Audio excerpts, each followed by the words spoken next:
Gosh! No sound in game. There we go. And everything looks nice. Everything looks good. I made it in time! I'm starting to slacking off. I'm only almost 20 weeks into streaming regularly, and I'm starting to slack. This is not a good sign. Something needs to be done. But hello and welcome to Happy Friday. It's not Saturday yet. We're still on Friday streams. I hope everyone is doing well. I hope the week has been treating everyone nicely. We are back into the very, very scary and also confusing part of this entire story. I remember last week, oh sheesh, hitting me with the cheese right from the beginning, god damn it. I deserve that cheese slap. Oh, wait, I need the gallery. Where did we leave off? Yes, that's right. That's right. You guys can't see this, sadly. I don't know why.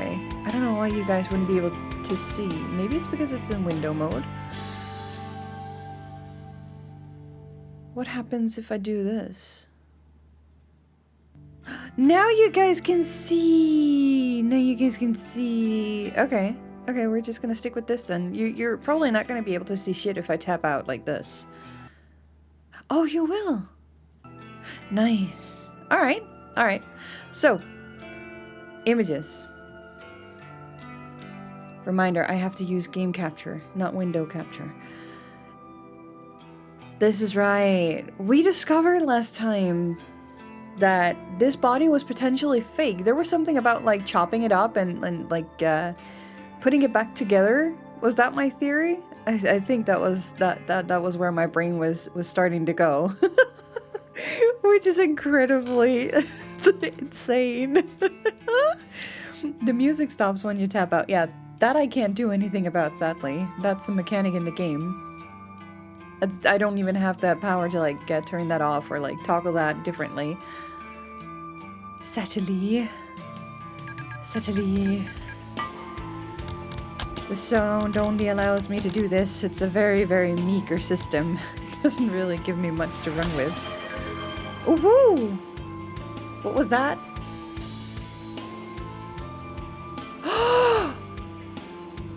Pan! Pan, welcome in first and foremost. And also, thank you so much for subbing for 3 months in advance. You're locking me down. You, Maggie, you, Rinkire, and I think also Maggie keeps sticking around. You guys are making sure that I have like months in advance to plan for when it comes to streaming, that's for sure. Because at the very least, I'll say that it feels awkward to just like say, okay, we're just gonna stop streaming now. Like, yeah, no, I still have subscribers. I have people who want to be very generous and be very kind and wants to stick around for a longer period of time. So, we will be planning ahead for that. I'll be keeping that in mind. It's a good, like for me, it's a really good metric to also have. Of course, if I do need a break, I'll say it out loud, and then we'll just factor that in. But that's not gonna be anything detrimental. Then I will be able to return. However, no breaks for me. Not yet. I can tone it down to once a week if needed be, but for now it's good. If I can stick with the 2 days a week with just like 1 day in between, that's more than enough. That's more than enough. That seems to be a pretty golden spot for me. But yes, the game, the theories, bodies chopped up. What do you guys think? Do you think that it's going to be the chopped up body thingy that the fake copycat is doing? Are we going over in that morbid direction, or is the copycat being a little bit smarter about these corpses? Were they just lucky to find like a double duty for that guy?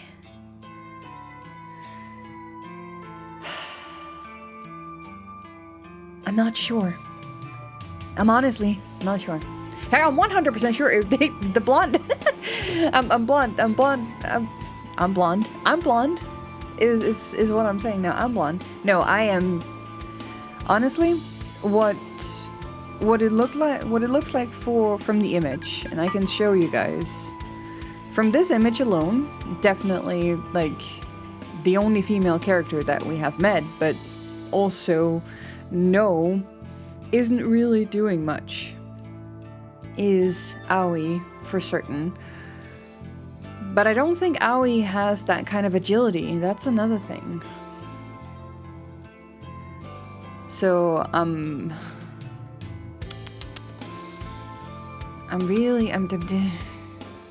you know what? I want to stop guessing, and I think we should just get straight into it. So, Kid Kale, hello, welcome in. First time chatter, I see. Or maybe you're a second time chatter.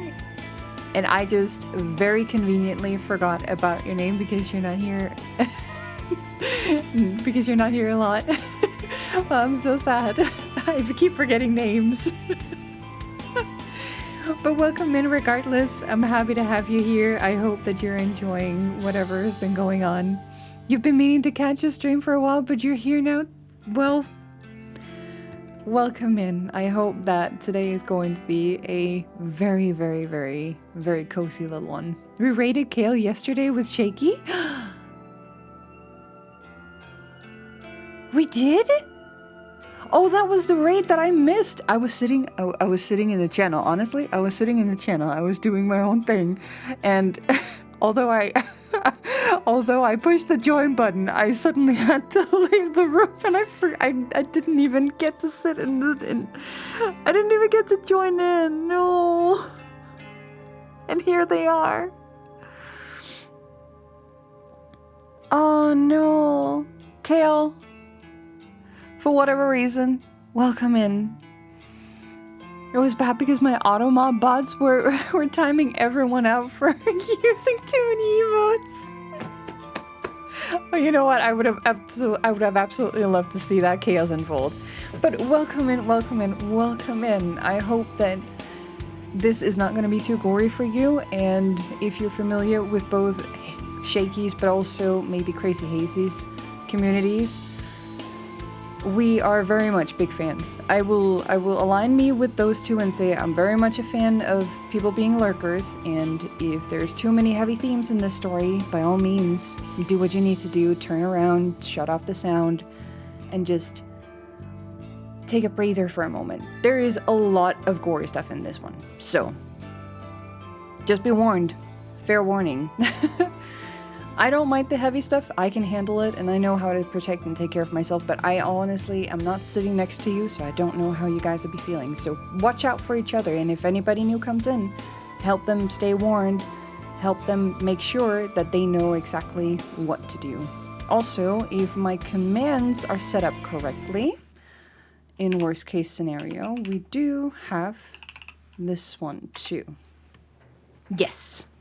So, that is in worst case scenario because we are dealing with topics that are super heavy today.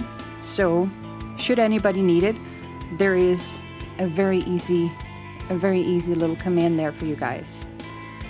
So, and I will be cutting all of the extra chatting stuff from the VODs out and making a playlist for my main channel.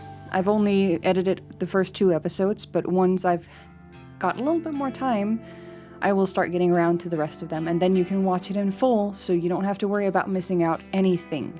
This game will be immortalized on my main channel. So, not to worry.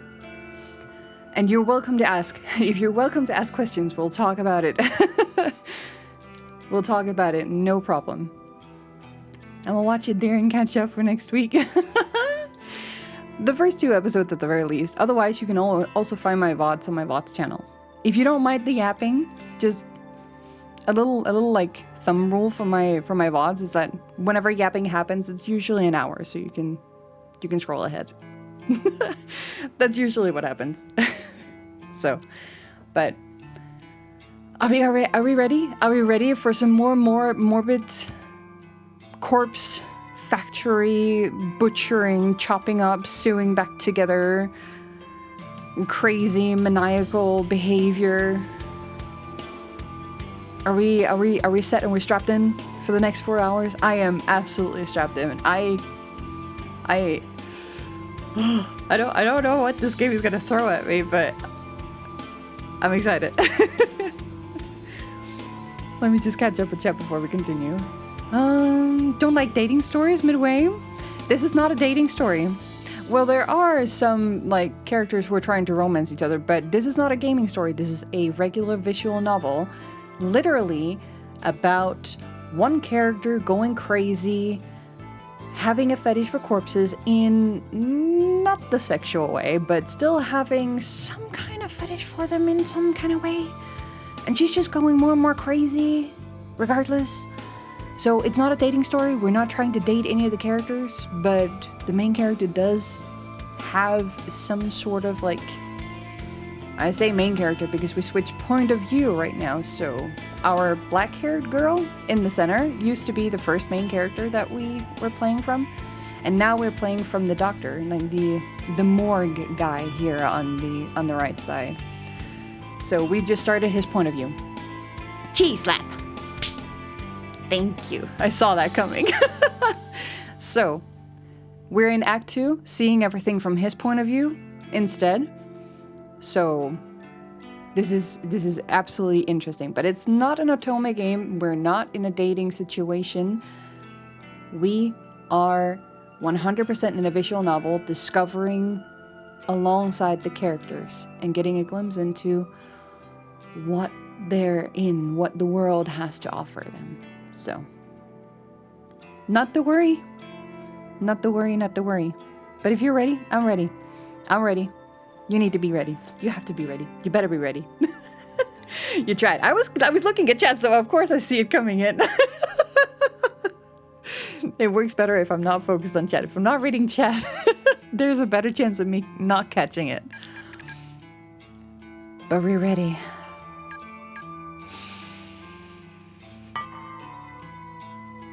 Let's go. Kekerino, hi, welcome in, welcome in. We are just starting, so strap in. If you have any questions or if you're unsure about what kind of things are happening in the game, feel free to ask around in chat. Chat will probably be very, very helpful and very, very kind to give you a hint or two. If it's your first time watching the game or being familiarized with the game at all, you will be able to watch the entire full series on my main channel once I've got that edited down. Otherwise, you can catch the VODs. They're also up on my VODs channel. But welcome in. There is a lot of heavy themes too, just FYI. So make sure you do whatever you need in order to take care of yourself in case something comes up that you're not 100% A-okay with. You can turn off the sound, you can turn around, you can shut the video down, you can just turn into lurking mode for a bit. That's also okay. Just like Renkaya. Happy lurking, Renkaya. Alright. Ha!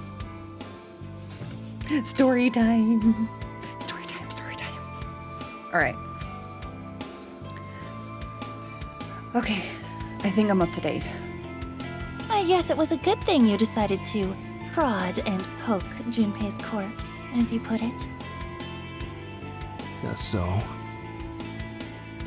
I thought you were just being your usual morbid self, taking corpses for your own use, whatever that may be. Don't know what to tell you. Well, I'm glad you acted. Oh. Faking Junpei's death. What's their end goal? Yeah, I don't know. What did they really accomplish by pulling such a stunt? There's a million possible answers to that question. Can't know the real truth. Not yet. Obvious answer would be that they wanted to deceive us. Most likely. Make us think we have the upper hand. I came to the same conclusion. They think they've fooled us. But we know better. Can we use that to our advantage? Can we? I don't know. Don't know. It's a complex situation. I don't think there's much you guys can do until you get to figure out who is really behind that. Sometimes you're helpful, and other times you're just... Just what? What? I need to stop doing this. I keep calling out the characters' lines before they say them. Stop it. No, I did not write this game. Never mind. Okay. I did not write this game. It irritates her when I withhold my thoughts. Sometimes I act like this is just to elicit a reaction from her. She's cute when she's pissed off. I don't know what we should do next. We're kind of at a dead end, right? I don't know. Kind of. Corpse Girl's website has gone silent. No one is requesting deaths anymore. But if I'm to believe the news, there are still dozens of people being killed all around the city. Yeah, because you have a copycat. Yeah, the copycat. The copycat is the issue. Copycat is going around playing you. Which means the human removal service is still as active as ever. The copycat. Don't beat yourself up. Don't have any cadavers at the morgue anyway. Can't exactly fulfill any requests. True. She sighs and rubs her eyes. Despite her tired, exhausted appearance, she's dealing with recent events rather well. For Nordico, at any rate. Or for Nordico, at any rate. Can you let me know when the morgue starts filling up again? Sure. Hang on. There is one body there. One? Fake Junpei. Oh.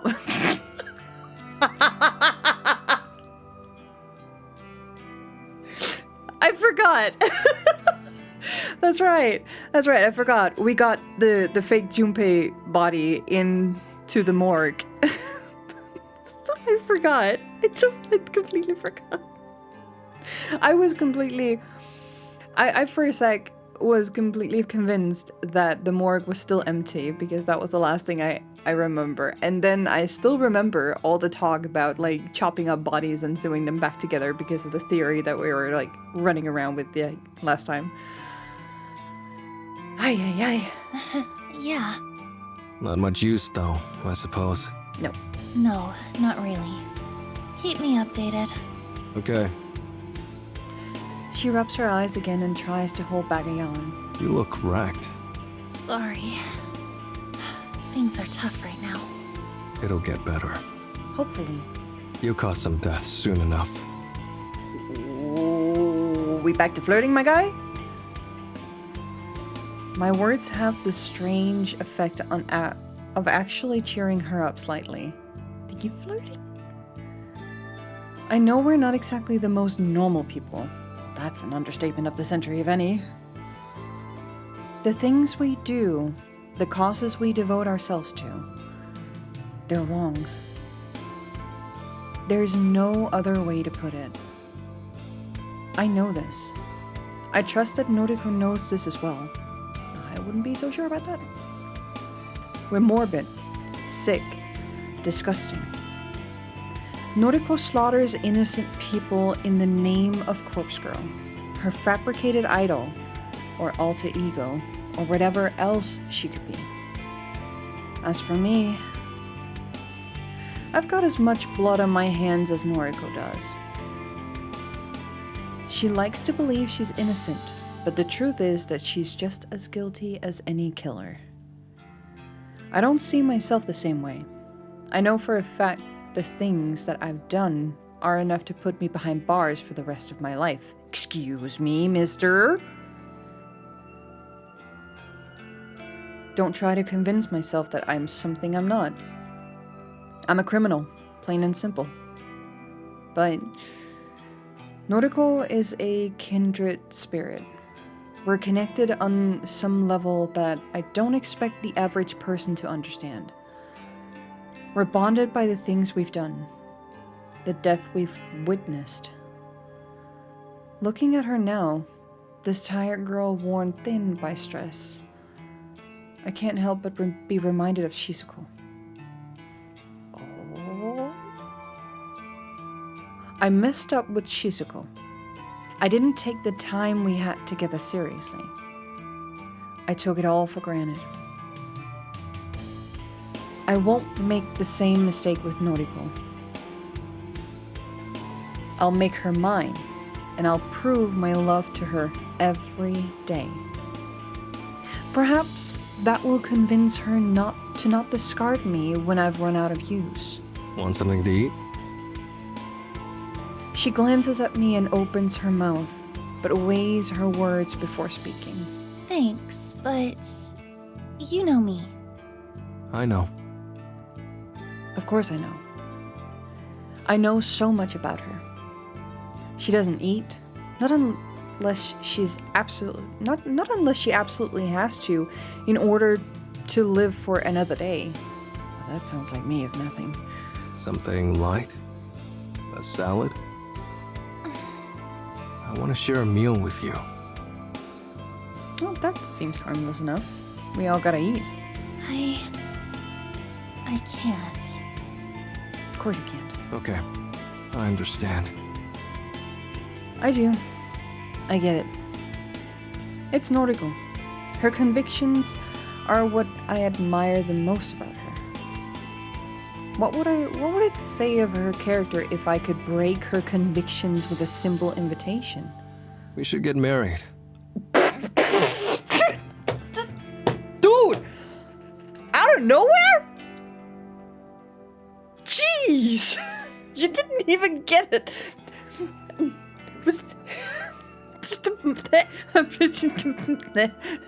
Huh?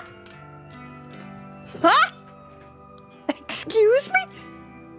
That got me riled up in my chair. What the?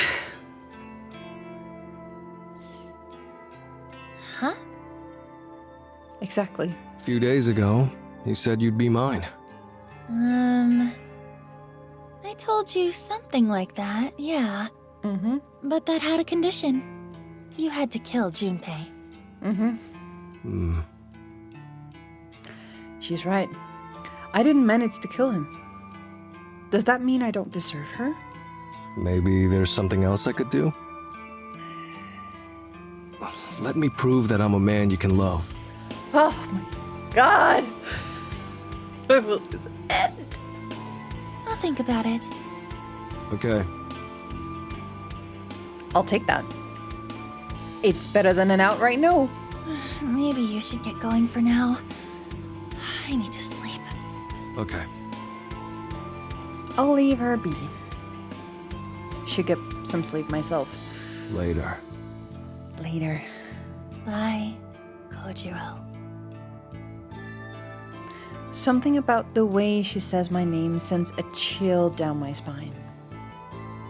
It's not a pleasant sensation. It's not a feeling of elation or excitement. It's uncomfortable, disconcerting. I shrug it off and leave the factory.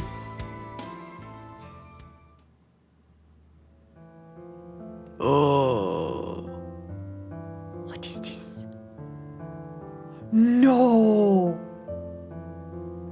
No! I was right. Chad, I was right. The skeleton in the closet. The skeleton in the closet! It is Shizuko! He's dressing up a fucking skeleton, putting it in the closet! What the fuck?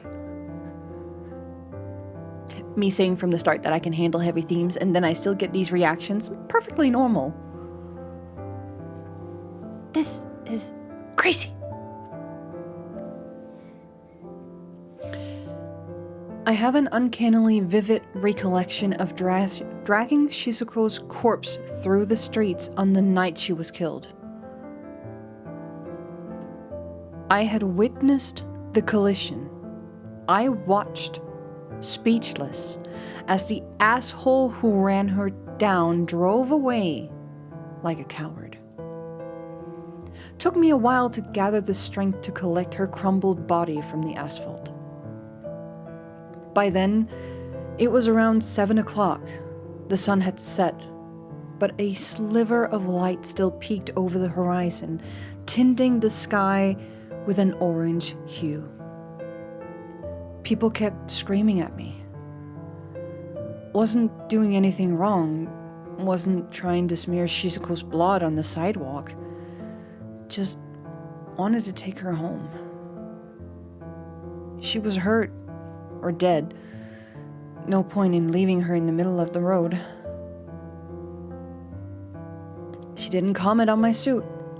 Got all dressed up just for her. Didn't comment on the ring. Even as I slipped it on her stiff finger, she didn't say a word about the size of the diamond. But she made a unique sound as we walked. It rings in my ears now and then, especially when I catch myself in quiet moments. Oh, the noises. Oh, stop it! I didn't know what it was at the time. It punctured the silence between my heavy footsteps. Turns out the sound was caused by the fabric of her dress stretching and ripping against the coarse texture of the sidewalk. She made that sound for the entire journey home. My footsteps, thud, thud. Shizuko. I can't make that sound. People screaming. Ah, kya! The cacophony of irritating noise assaulted us during the entire expedition. Silence didn't rear his head until we arrived at our destination. Wasn't easy getting her up the stairs to my apartment. I carried her in my arms dozens of times, always effortlessly. But during that final ascent, Shizuko's weight exceeded the limit of my muscles. I had no choice but to drag her up slowly, a single step at a time. Wasn't my fault her head cracked against every step. Once we were inside, I finally had the opportunity to examine the damage. Her limbs were flattened. Her chest had caved in, ribs crushed and ground into a fine dust. Remarkably, her beautiful face remained unmarred. She looked at peace, despite having died in pure agony not long before. And that was the last time I kissed her. Oh no! I was right! I was right! I knew it!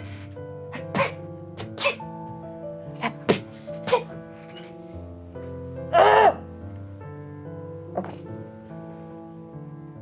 Cue necrophilia.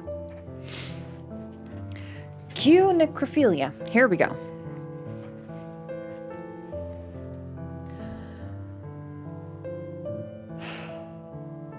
I planted my lips on hers and found comfort in the slight warmth that still remained. And then I closed her eyes.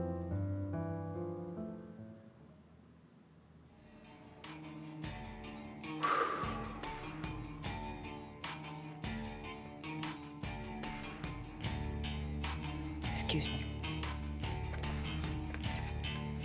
I'm still very much excited about this.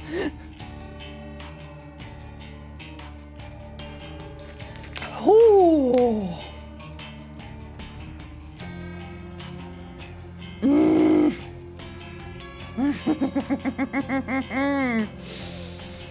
It's getting spicy.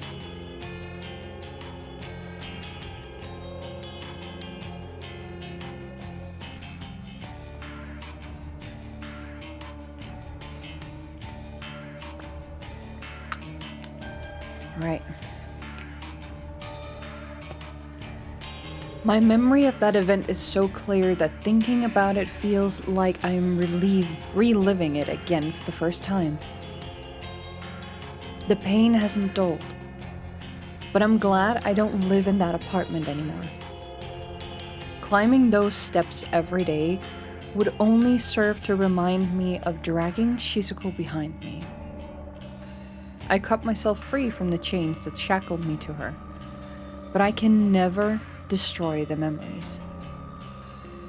I think they'll haunt me to the end of my days. Perhaps that's why I'm so desperate to fill the void she left in my life. I'm desperate to distract myself with the love from another. And yet, at the time, I didn't want to let her go.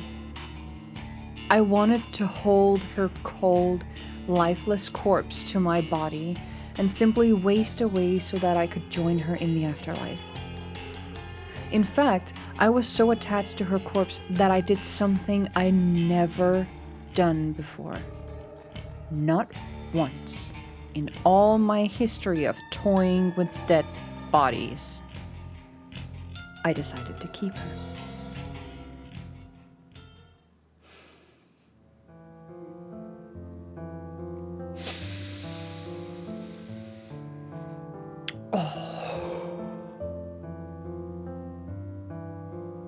That skeleton in his closet? In that current apartment we just saw?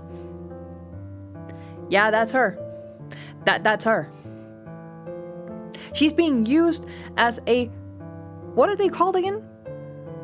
Those like dummies for coats and hats and purses and whatnot? What are they called? Like those stands? That standy thingies? I think in Danish is like stumtjener, silent waiter, mannequin kind of thingy. Yeah.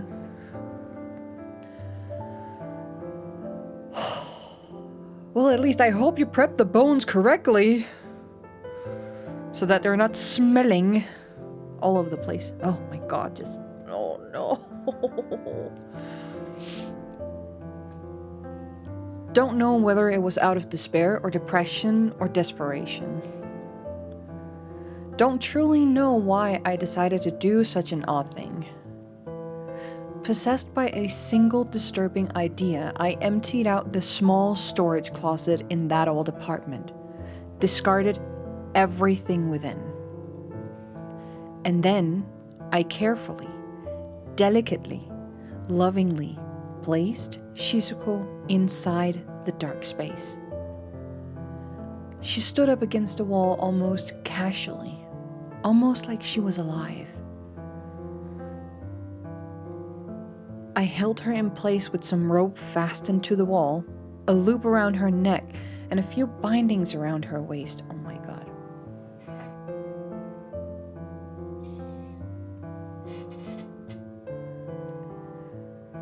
She sagged a little, but it wasn't overly noticeable. There, Shizuko stood before me. Though her gaze was lowered, I could almost fool myself into thinking she wanted to greet me. Or she wanted to simply say goodbye. Goodbye. Something I'd never considered saying to her. But I knew it was time. Time to say goodbye to her, and to say goodbye to myself. The me that shared a life with her. The me that lived in shame of the things I've done. Into that small storage room, I piled the evidence of my guilt. All the macabre and sickening paraphernalia? Oh, fact check time. I need that word. Paraphernalia. Lection time.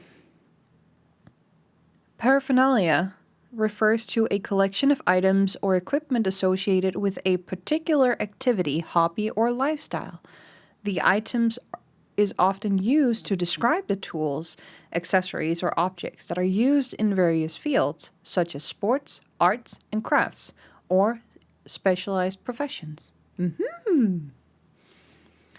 It wasn't anything creepy. This time. This time, at least, it wasn't anything creepy. Oh, no. Oh, no. We continue. All the macabre and sickening paraphernalia I had collected over the years found a new home within that dark space. Photos of corpses, tomes written about embalming and mummification, countless books by Noble Sinclair, that author I held so dearly to my heart. Everything and everyone that made up Kojiro found itself inside that room. And with one last look at the girl, I slammed the door and locked it tight. The ceremonial act of locking away everything I once loved had a cathartic effect. The ceremonial act of locking away everything I once loved had a cathartic effect, but the moments after that aren't as clear in my mind. Ramian boy, welcome in. Hello, hello. I hope you had an amazing week. I know that I sealed up the room and concealed the door, but I don't recall the effort that went into doing so. I know that I decided to leave the apartment behind, but I don't recall talking to the landlord. I know that I tried to move on from being the person I once was, but I don't know how much I truly changed. So she's still... Because just over a year later, I'm still in this world, taking part in truly disturbing acts. I'm still obsessed with the dead, and I'm still fawning over Shizu, Noriko. Maybe people can't change after all. Maybe I've been fooling myself all this time into thinking that I'm different now. But I'm not. I'm the same as I've always been. I'm the same as I always was. I'm still just Kojiro. Maybe that's okay.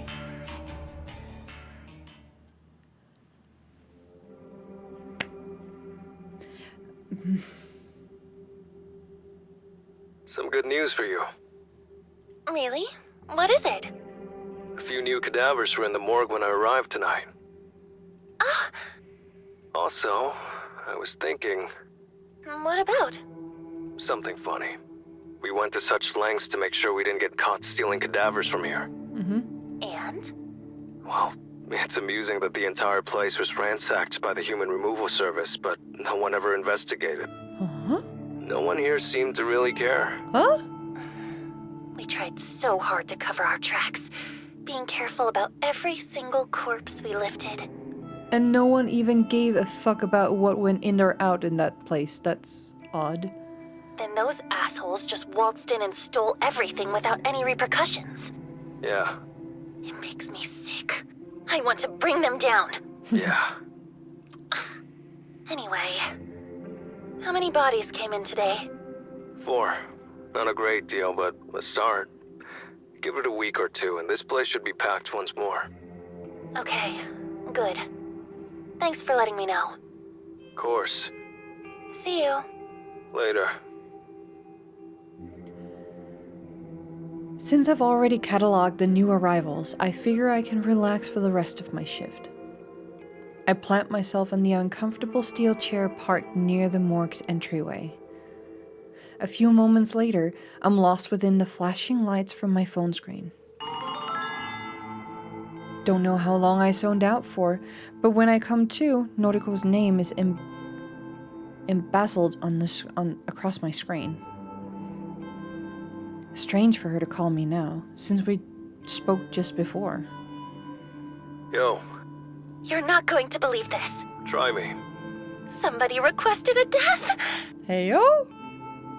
That explains the excitement in her voice. It sure does. Congrats. It's been a while. It's been far too long. I thought we were done for. I thought Corpse Girl's website had fallen into obscurity. Happy for you. Kojiro, we can't let this slip through our fingers. We need a victory here. This new request has to be fulfilled immediately. Let me just make one guess. What do you want to bet that request right there is for Kojiro? Sent by the copycat, perchance. What do you want to bet? What do you want to bet? I'm going to make a call right now. It would be such a stupid way of writing, but it would be so hilarious as well. Being like, oh yeah, you think you can get us? Well, let's see how you deal with the same dilemma. It's like, what? I want this victim to die with a bang. I want his death to propel Corpse Girl's name back into the limelight. Roger. Awaiting your orders. Oh no, what if it really is? I'm sending you the Vic's photo. Get me a corpse that matches his appearance, just like usual. Only got a handful of bodies here, remember? Going to be a long shot. Oh no, I'm getting a back feeling. Do whatever the fuck you have to do. Her icy cold command leaves no room to be misinterpreted. Copy that. The call ends and I immediately receive a message from Noriko. Opening up reveals the photo of Corpse Girl's latest victim. Male, mid-30s or so. Fairly unremarkable guy. Let's see what bodies are in stock. I heave myself off the steel chair and lock into the morgue's computer. Scanning through the inventory only takes a few seconds. There are 5 cadavers here in total, and the 4 that arrived today, plus the Junpei Matsumoto lookalike. Looking through the detail reveals that of the 5, 3 are female and 2 are male. I immediately rule out using the Junpei lookalike corpse for this request. It's a heavyset body and doesn't match the victim at all. All I need to take a look at... I'll need to take a look at the other male, but I don't like the odds of finding a match. I navigate to the cold chambers and open up the case housing corpse in question. The cold air spewing forth in the open compartment fogs off my glasses. I calmly remove them, wipe them against my coat, and then return them to their rightful place. After unzipping the body bag, I'm met with a face of death, a sight I have become more than accustomed to after many long years working here. This guy is just as average looking as Corpse Girl's victim. Seems like the type of person you wouldn't notice in a crowd. He'd simply be a blur against the sea of bodies. Might be exactly what we need. I compare his features to those of the victim in the photo. He looks similar, couldn't exactly mistake him for a relative, but maybe with a bit of Noriko's makeup handiwork, he might pass off as a close enough copy. Only one problem. Unzipping the body bag further reveals that this guy only has one arm. His left arm has been severed, just below the elbow, leaving a surgical stump. It's something that he has clearly lived with for years, because the area in question is clean. Probably had a prosthetic limb before being moved to the morgue. This particular feature is a deal breaker. Too hard to convince the victim that this is his own corpse if it's missing a limb. Although, perhaps Noriko could factor the missing limb into the cause of death. If I bloodied the stump a bit, it could be made to look like a lost arm before he died. I reach for my phone and call Noriko back, getting sick of the chit-chat. You find a suitable corpse? Almost. Got a guy about the same age and build. Plain face. Needs some work, but could do the job. Great! I'll send Tomoe over with the van right away. Just one thing. What? The body is missing an arm. Oh, that is a problem. Yeah. Can you edit the corpse photo so that the victim is missing an arm? Make it look like it got chopped off before he died. That way, when he receives the actual corpse, he'll be expecting a missing limb. No. No? I'm already in the middle of making the photo. I'm not changing it now. Then I don't know what to tell you. Don't have any other suitable bodies. And that right there makes me even more concerned. Make it work, Kojiro. That venomous tone again. What can I do? Not going to roam the street and kill someone that looks like the Vic. Come up with something else then. Hell, chop your own arm off and attach it to the corpse. I don't care what you do. And we're going the right direction that my fears are predicting. But I need the body within the hour. If you let me down, I'll never be with you. Our relationship is tied to Corpse Girl's fate. If you let her down, you'll let me down. And I don't like being let down. Oh boy. My phone beeps twice as if to protest Noriko abruptly ending the call. Fantastic. She likes backing me into corners. What am I supposed to do? It's clear that she doesn't really have any intention of being with me. She's using me, dangling the promise of something I desire right in front of me. And yet, I need to have her. I need to prove that she should be with me. I lower my glasses and gently rub my brows with my fingers. Shit. I've got an idea. But I can't believe I'm about to do this. I slide my glasses back up and adjust them so they're comfortable once more. I fetch the mobile mortuary lift and angle it underneath the tray protruding from the open cold chamber. With a great deal of effort, I detach the tray from the chamber. It rests upon the top of the mortuary lift, allowing me to wheel the corpse across the morgue. After pushing it halfway across the open room, I let the wheels come to a stop directly underneath one of the ceiling's glaring fluorescent lights. With that done, I turn and rummage around in the cabinet. I sort through a number of tools until I found what I'm looking for. Clutching the sterile implement in a shaking hand, I return to the corpse lying atop the steel tray. I roll up the sleeve of my coat. For Noriko. Jeez. Here goes.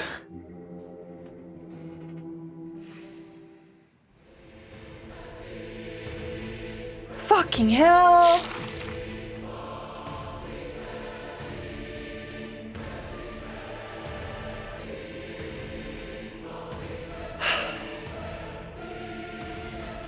When the metal bone saw digs into the soft flesh of my arm, I have to grip my teeth to refrain from screaming. I angle the blade so that it cuts away from my elbow. Need to leave that intact. The cutting process is pure agony. To prevent myself from passing out, I keep my breathing steady and try to focus on something simple. Something my brain can handle while aflame with pain. I begin to count. 1, 2, 3. I count the seconds that it takes for the jagged metal saw to reach bone. 15. 16. Still just flesh and muscle and blood splurting down my coat. 20. 21. I think I reach sinew after 24 seconds, but it's hard to tell because there is a terrible numbness that is somehow worse than the original searing agony. My fingers clutching the saw begin to slip due to precipitation. It's getting harder to even hold the tool. After some 30 2 odd seconds, the saw hits the bone.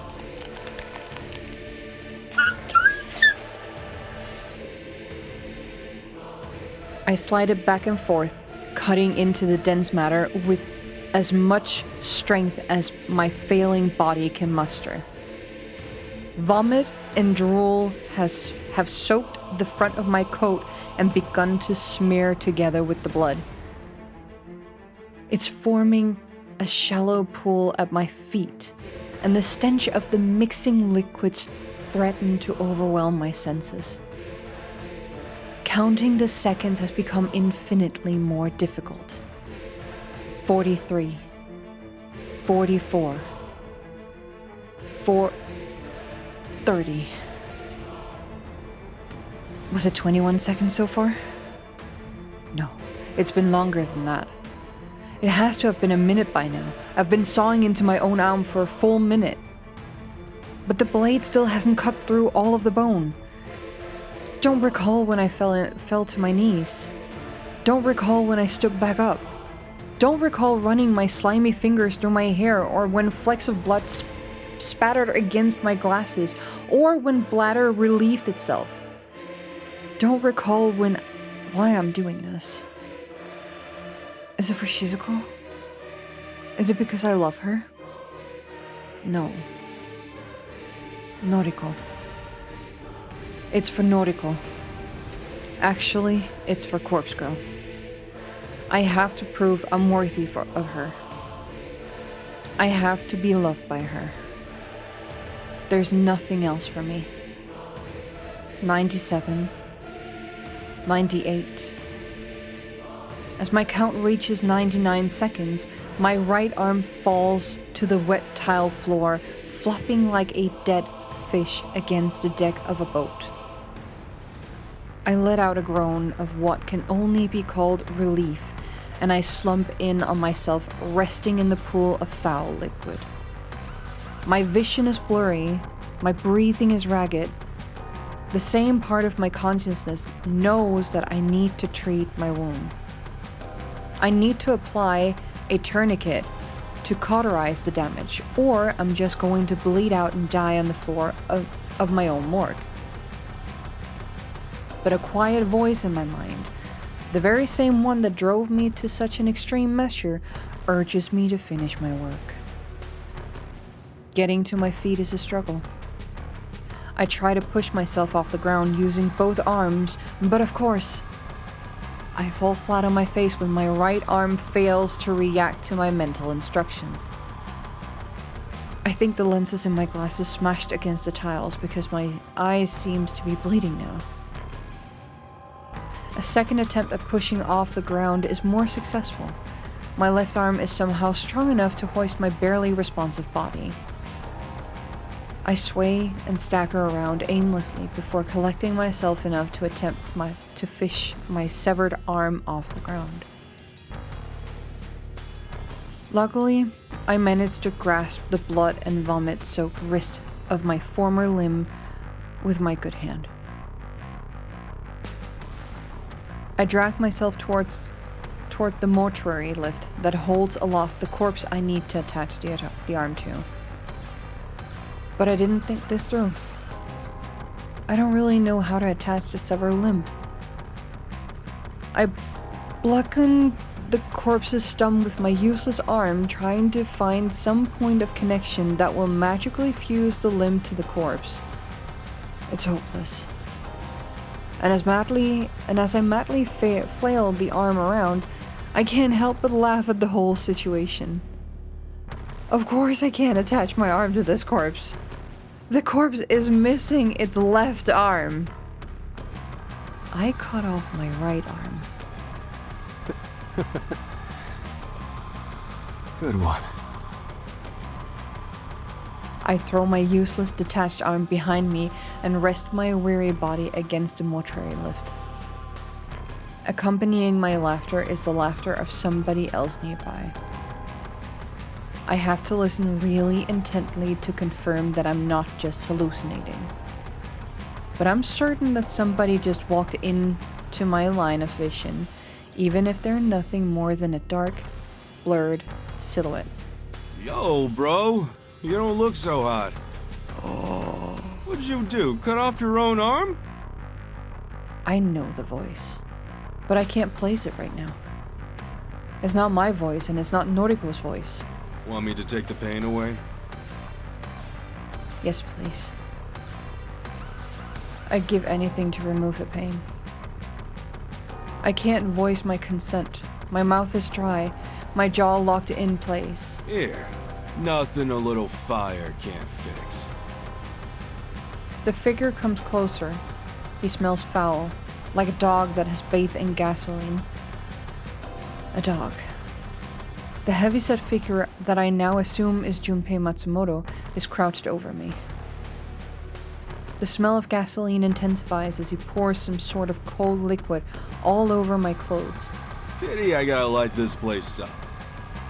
But you guys didn't get the hint when we stole all of your corpses. Well, you ain't gonna be nothing without your precious morgue. And Corpse Girl is gonna wither away without her right-hand man. Right hand. Get it, Kojimbo? The way he deliberately mispronounces my name really bothers me.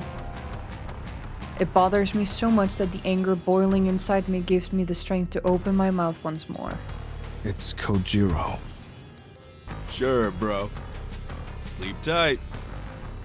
The dog lifts his body and disappears into oblivion beyond my sight.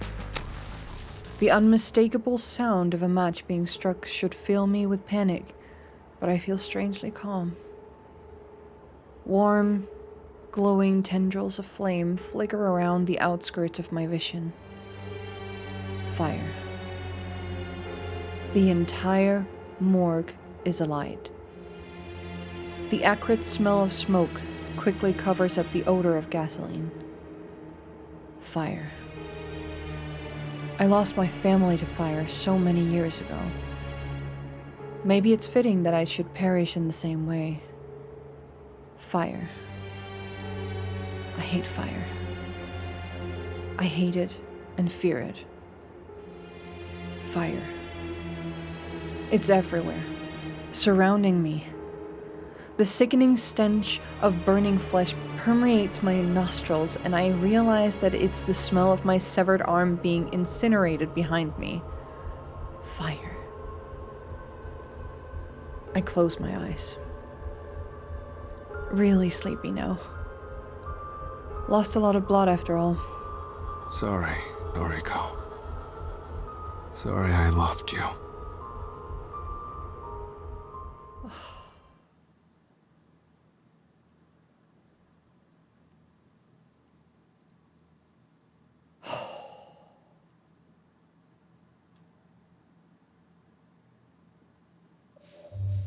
Act 3.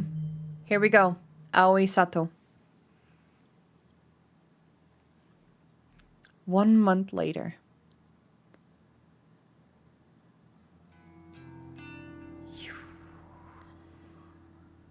That was a short one. Ooh, I'm so mad! I really wish I could scream at him. I really, really, really want to scream. But he's one of the best customers. I just wish he would take the rules seriously. I said no free refills. The squeak of my voice surprises even me. Gosh, I've never yelled at a customer before. It feels so liberating. I feel free. The customer hangs his head. He looks as guilty as I feel on the inside. Oh gosh, I shouldn't have raised my voice at him. Stupid, stupid, stupid. I'm going to get fired for this. I just know it. Sorry, Miss Aoi. I'll never ask again, I promise. Make sure you don't. That's it. Don't let him set you back down. Be firm, girl. Stand up for yourself. The customer scurries away and I nearly faint from the adrenaline pounding through me. What a rush. I can't believe I didn't back down. Deep breaths. Deep breaths.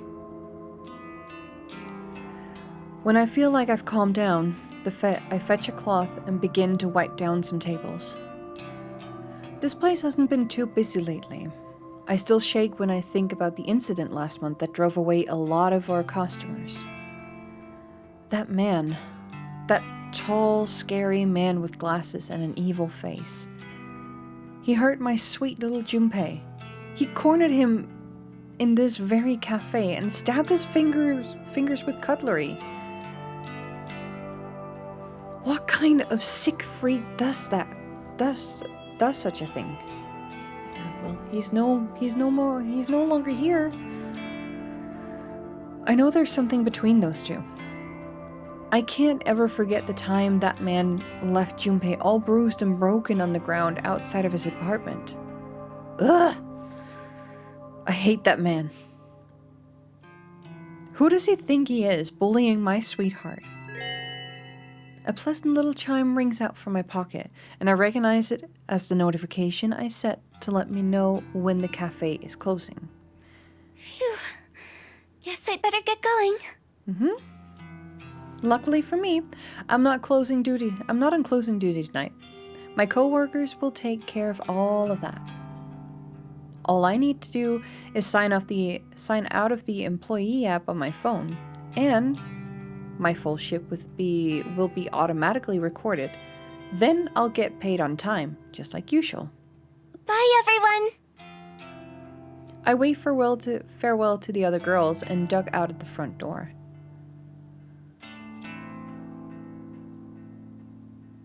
As usual, my cute little honeybee is awaiting me outside. Sup, baby doll? Hi. Junpei. I rush into his arms and give him a big snuggly cuddle. I'm so happy to see you. Of course, babe. I'm always here for you. How was your shift? Not so bad. Glad to hear it. Guess things really have changed around here. Yep. It's so much better since the old manager left. Good, good. You come tell Junpei if anyone else gives you trouble, yeah? I will. I nuzzle into his broad chest once more and immediately feel safe and warm. Can I come back to your place? Yes. He holds my hand and leads me towards the train station. I'm so excited to be with him again. Would you like tea, my dear? Whoa now, Sugar Plum. You've been serving drinks to people all day. You go kick your feet up and I'll do the brewing. Junpei is so thoughtful. Every word he says makes it clear how much he cares for me. Thank you. I'm not buying it though. I need his instruction. I heed his instruction and nestle myself comfortably into the sofa. As I wait for him to finish up in the kitchen, I scroll through my noise feed. I don't have that many friends on here, mainly just family members, but I still like to see what everybody is up to lately. Plus, Junpei shares funny memes and pics on his profile, so I love seeing those. After scrolling for a minute, I come across a status update from a friend I haven't heard from in a while. Noriko Kurosawa. No Kurosawa 2 hours ago. Height 3. What does that mean? Her entire post is short and meaningless. It just says HEI 3. High 3. What on earth could she mean by that? When was the last time I talked to Noriko anyway? She used to call me all the time. I used to call her too. But somewhere along the line we fell out of touch. After I introduced her to Junpei, I kinda got the feeling she was jealous. Noriko always had feelings for me. Maybe being introduced to my boyfriend really hurt her. Oh, now I feel terrible. Your tea, my love! Junpei sets down 2 teacups and on the small coffee table in front of the sofa. Steam rises slowly from both cups. The sight and scent immediately relaxes me. Thank you, Pumpkin. Junpei scoots over to the sofa right next to me, and he leans his head on my shoulder. I raise a hand and run it through his hair as I continue scrolling through noise with my other. A post from a guy I went to school with, Shinya Fujikawa, grabs my attention. Shinya, with a capital S, Fujikawa, 5 hours ago. One step closer to solving the mystery of the deaths around Tokyo. Helping my father, Senior Detective Furukawa, collect evidence from the crime scenes. It's like a dream come true. Thank you, Father. Interesting. I think Shinya always wanted to be a detective. Come to think of it, we were supposed to work together at Temujin. Shinya lined up that job for me, and I... Who's this dude? Junpei's gaze is fixated on Shinya's profile picture. Oh, Shinya? I tap on his pic and load his full profile. We went to school together.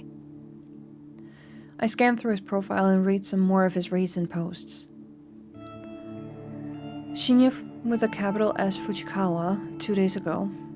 My father, Senior Detective Fujikawa, has enlisted me to help with his top secret investigation.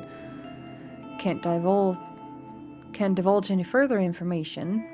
My lips are sealed. Top secret.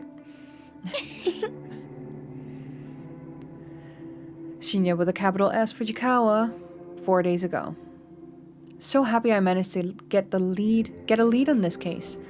I submitted some information to the detective in charge of serial murders around Tokyo, Senior Detective Fujikawa, who just happens to also be my father, and he said I can join the investigation team as a probationary member. Hello, Scotty. Welcome in, welcome in. How was your day? How's Crazy Girl going? Oh, you just missed a huge thing. We are now in Act 3. We're playing the game from Aoi's perspective, and sadly, Kojiro is no longer with us.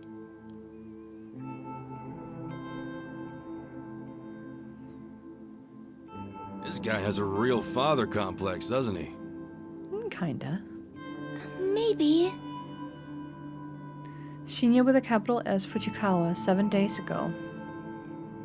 No one tells you what to expect when you experience heartbreak. No one tells you how hollow and empty you will feel. It's important to throw yourself into work. I will do so. Heartbreak?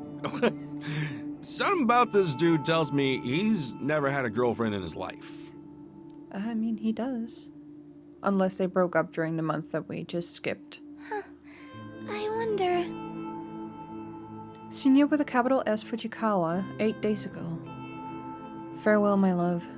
I'm sorry I couldn't be the man you wanted me to be. To Tomoe Watanabe, my soulmate, my other half, my one and everything. Please forgive me. Jeez, have some dignity, dude. Huh? Wow, he really likes to share everything, doesn't he? I swear, he never used to be this dramatic. Junpei yawns and put his arms around me. A classic move.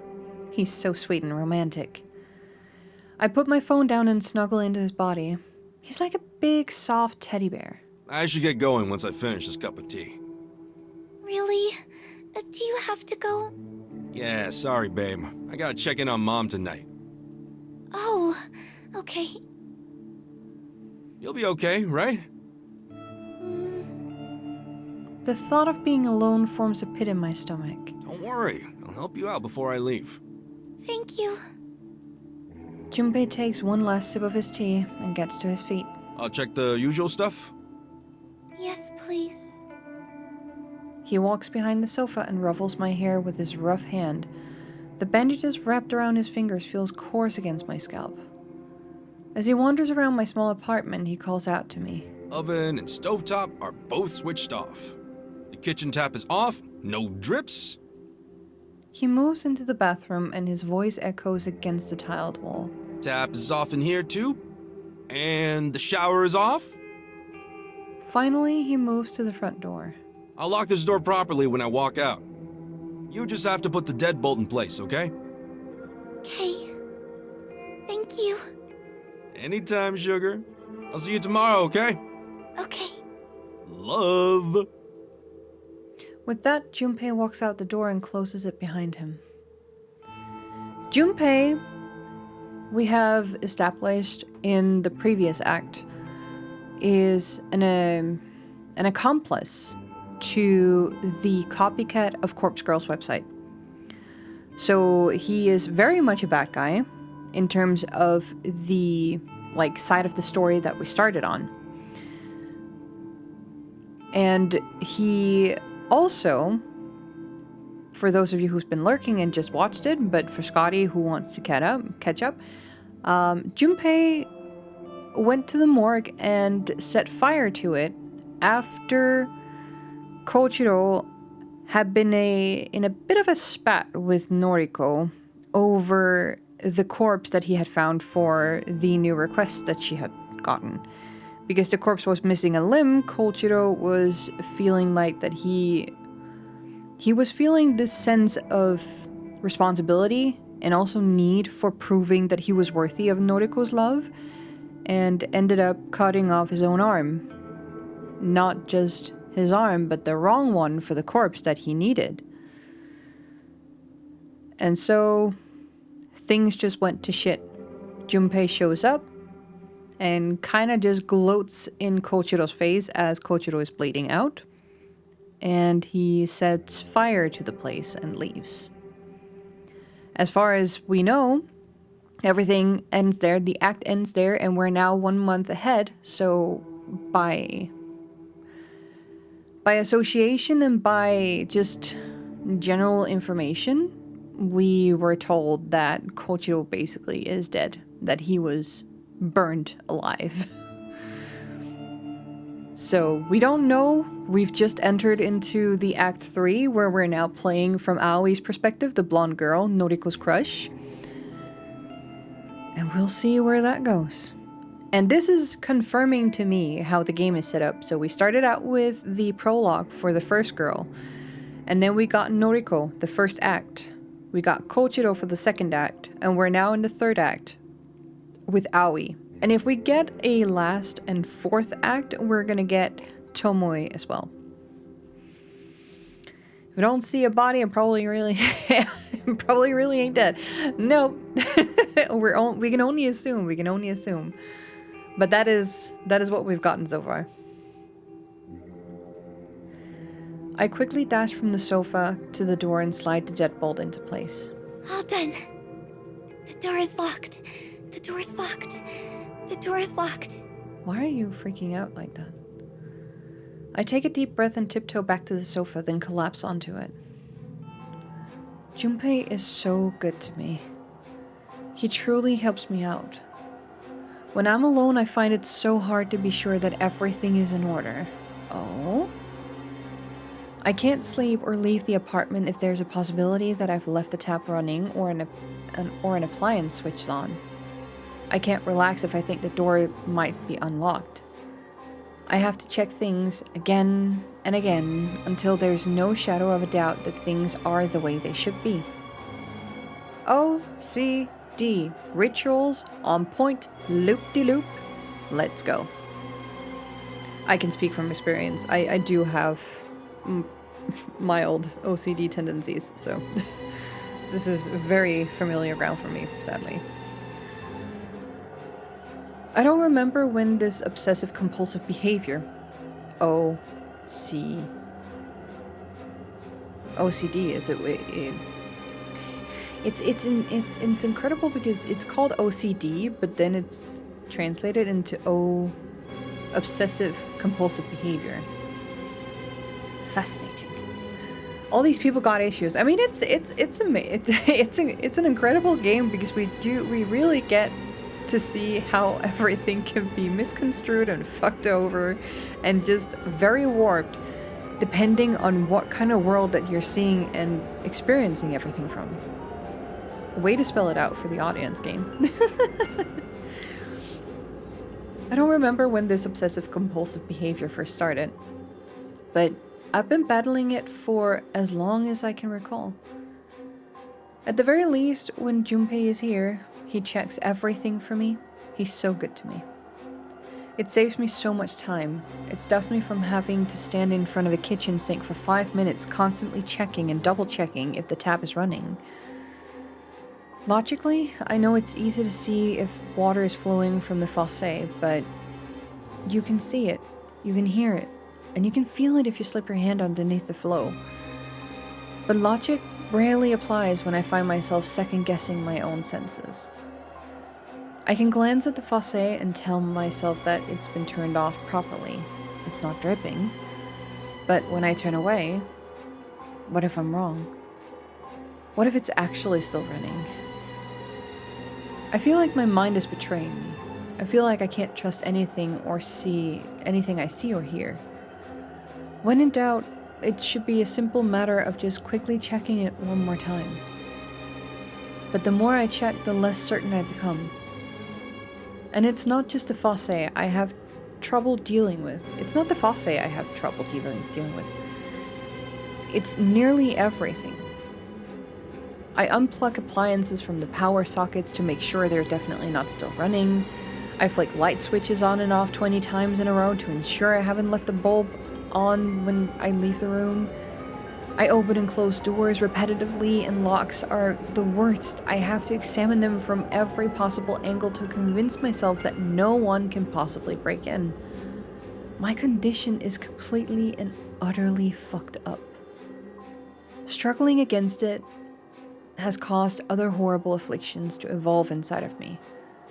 Anxiety, depression, self-hatred.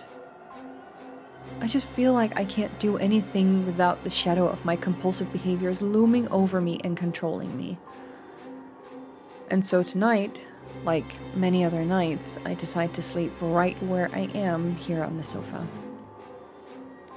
Getting up and going into the bedroom is too much effort. Sleeping where I am is just much, much easier. I beg to drift, my face planted against the sofa.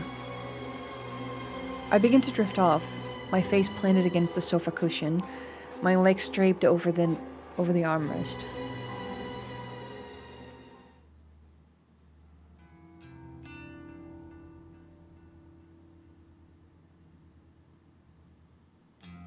And just for a good old time, I'm just gonna put this in chat again.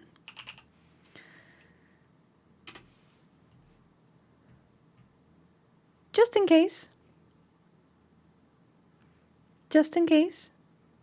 Because these are not common, normal, everyday thingies and conditions. It is a game that's very heavy, and it does not put things lightly. So yeah. Stay safe, regardless of what kind of situation that you're facing, no matter what. I'm very happy that I was given this specific link, or that I saw it pop up on another channel, and I immediately grabbed it, thinking that I need this as a shortcut for people.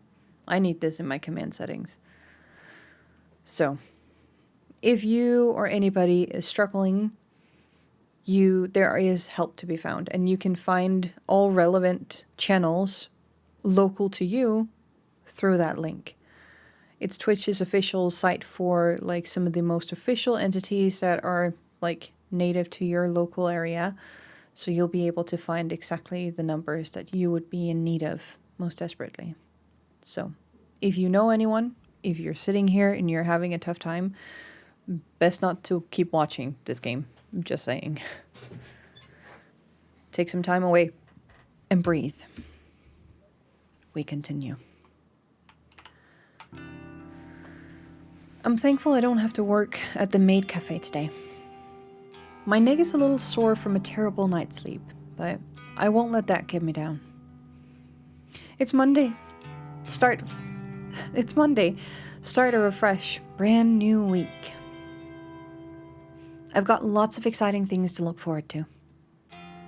For starters, I'm expecting a delivery of some items I ordered online over the weekend. It's mostly snack food, but still, I can't wait. Secondly, I'll get to see my Junpei again this afternoon. I'm going to meet him when he finishes work. Third, my favorite anime airs on Monday nights. There's a new episode every week. Well, except for when they run repeats after a season has just finished. I mean, that's still good. Junpei loves anime as much as I do. Granted, he's not into my favorite series. He says it's a little too girly, but he likes a lot of other shows. We have so much fun discussing characters and stories we like, even if the show he watches scares me a little bit. Yes, it's going to be a good day. It's going to be a good week. My upbeat mood is instantly shattered when Noriko Kurosawa's name lights up on my phone screen. She's calling me? We haven't spoken in so long. Why? What does she want from me? Noriko. She's such a chore. She whines and complains so much about her life, but she doesn't know how good she has it. So what if she's scared of leaving her apartment? Agoraphobia isn't that bad. And here we get another word, chat. Let's just look this up. Agoraphobia.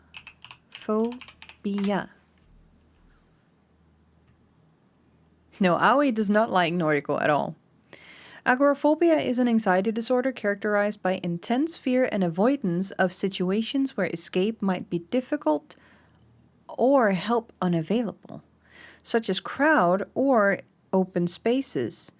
It often develops after experiencing panic attacks and can severely limit a person's ability to function in daily life. Oh.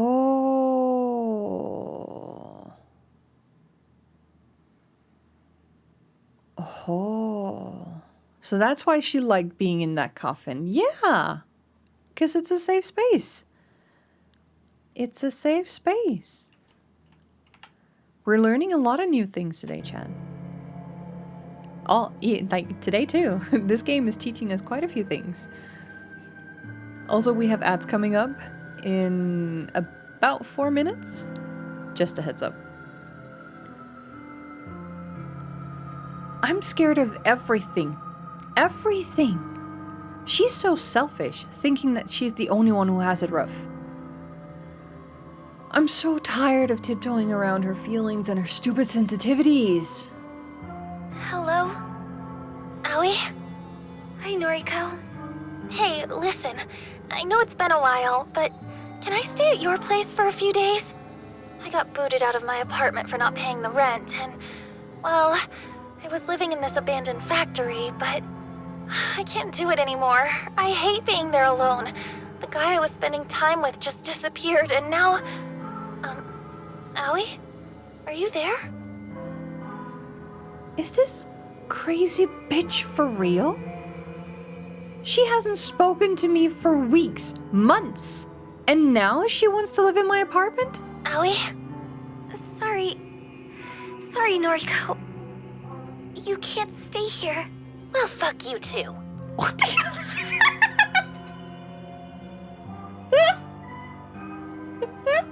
the the way the game is just like flipping on itself.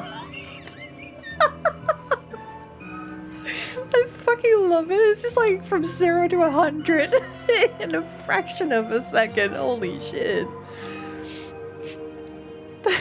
Aoi trying to very, very politely decline. Even though her brain is saying different things. She's still being like very like respectful about it in a sense. And then Noriko is just like immediately, well, fuck you too. Noriko, this is why you have no friends. Exactly. My phone beeps twice and the call abruptly ends. What the hell is her problem? Before I can even blink, she calls me again. I'm hesitant to answer this time. Yeah. But... Noriko? Sorry, I overreacted. Uh-huh. I think I'm in trouble. I think Corpse Girl is trying to kill me, and I need somewhere safe to stay. What? Corpse Girl is trying to kill her? I think Noriko has finally lost the plot. Whatever sliver of sanity she once held onto has finally slipped between her fingers. Noriko, Corpse Girl isn't trying to kill you. What? How would you know? Huh? You are Corpse Girl. Remember? Fuck, that beat scared me. I thought somebody was breaking into my apartment for a second.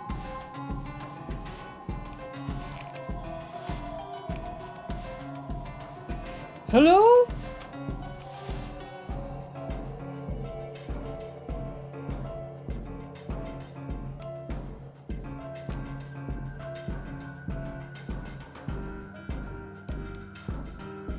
Oh, that's absolutely freaking scary. Okay, I'm just gonna check if I actually locked my door because holy shit, this is creepy. that beat freaked me out for a second. I just need. Holy cheese games when you get too locked in.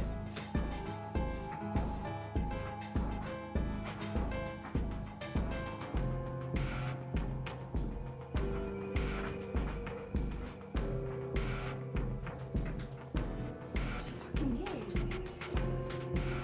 Lights on. Whoever is here, there's nothing to steal. Just leave. I have a stream to get back to. Of course, there's no one here. I'm just being extremely paranoid. Holy shit, that beat. That fucking beat got me. Okay, we have ads running. Ads running for the next 3 minutes. Ah. Wow. The game is messing with your head a bit, probably. I mean, it was just like... I did not expect the beat to drop in like that. So yeah, that absolutely freaked me out. It's actually incredible because this is the first time I'm freaked out by the game. The beat itself was the only thing that hit me unexpectedly. It was just such a good timing. Incredible. Amazing. Mwah. Chef's kiss. Absolutely fucking love it.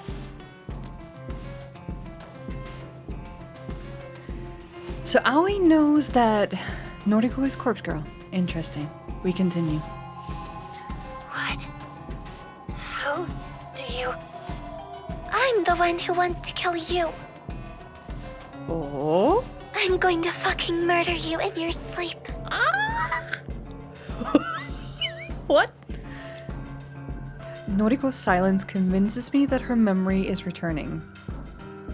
Perhaps she called me in some delirious state or because of some fever dream. Shit.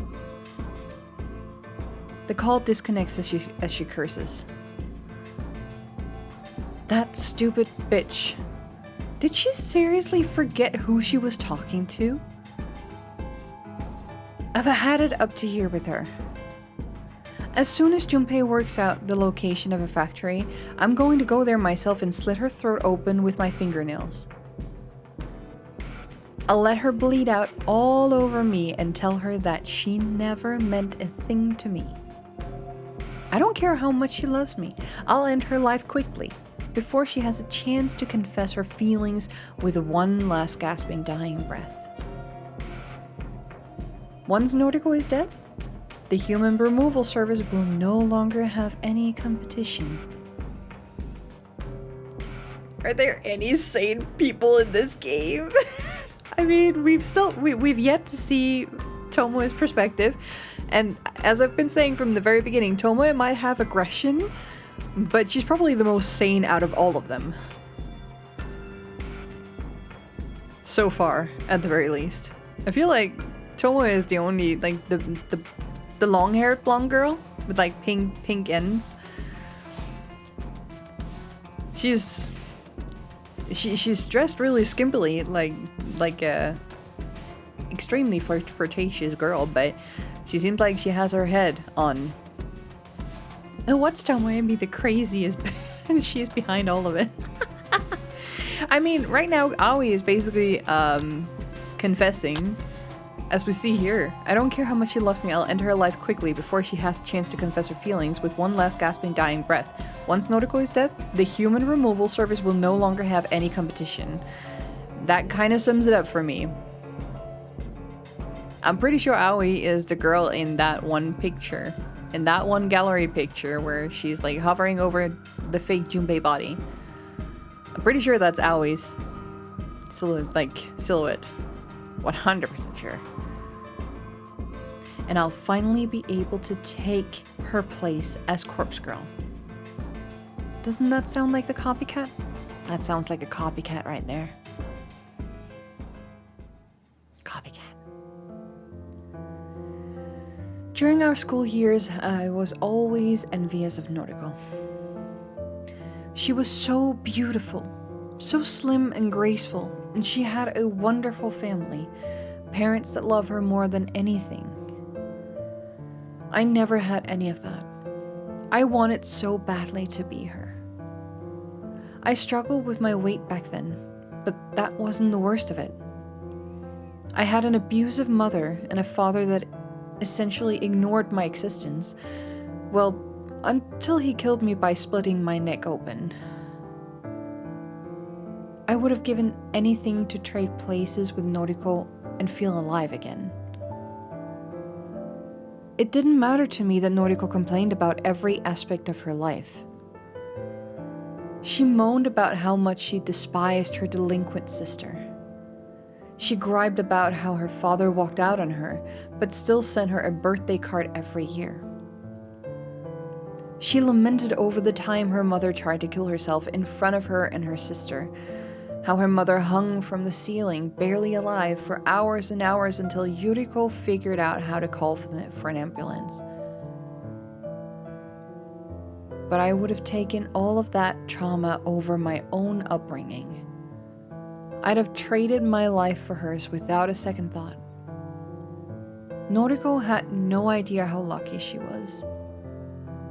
Even after all these years, I never really overcame my envy of her. I even went so far as to request her death through Corpse Girl's website.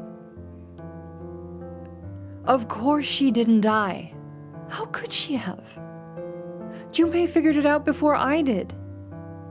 He forced his way into Corpse Girls' website and viewed all of the death requests. Someone, Noriko, had placed a comment on the request I submitted. A single line of text, never intended to be seen by other eyes. That's me, bitch. Knowing that she had become Corpse Girl made my jealousy grow. I wanted to take her place. I wanted people to fear me, just like they feared her. I wanted another life, anything that would let me escape my own hellish half-existence. Thanks to trawling through her website, Junpei soon figured out the whole thing was essentially a hoax. Corpse Girl had no ability to cause death. Noriko was simply trying to con people into ending their own lives. It was pathetic.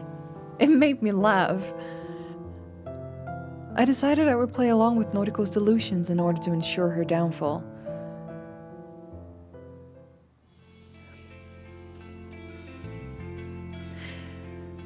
Dang, the fact. Oh wait, what? Are they any sane one? Yeah, there is. And she's been putting ISD. Oh, ISD. That's a drug, right? I'm pretty sure that's a drug. You don't have to spell out the entire word. You'll probably get flagged in the chat for it. It's just a yes/no question. Let's see, dang the fact that Noriko knows that Noriko loves her, and it's kind of grossed out about it. Yeah, I mean, she already, rejected her. You're just speculating? Okay. Oh, I was just asking for a yes or no on the ISD, if that's a drug or not. I'm pretty sure it is. I just don't remember what the acronym is for. And I will look it up after stream. No worries. if I need no, oh, LSD. Oh yeah, it's a little L. That's right, LSD. The grass is always fucking greener on the other side, huh? Yeah.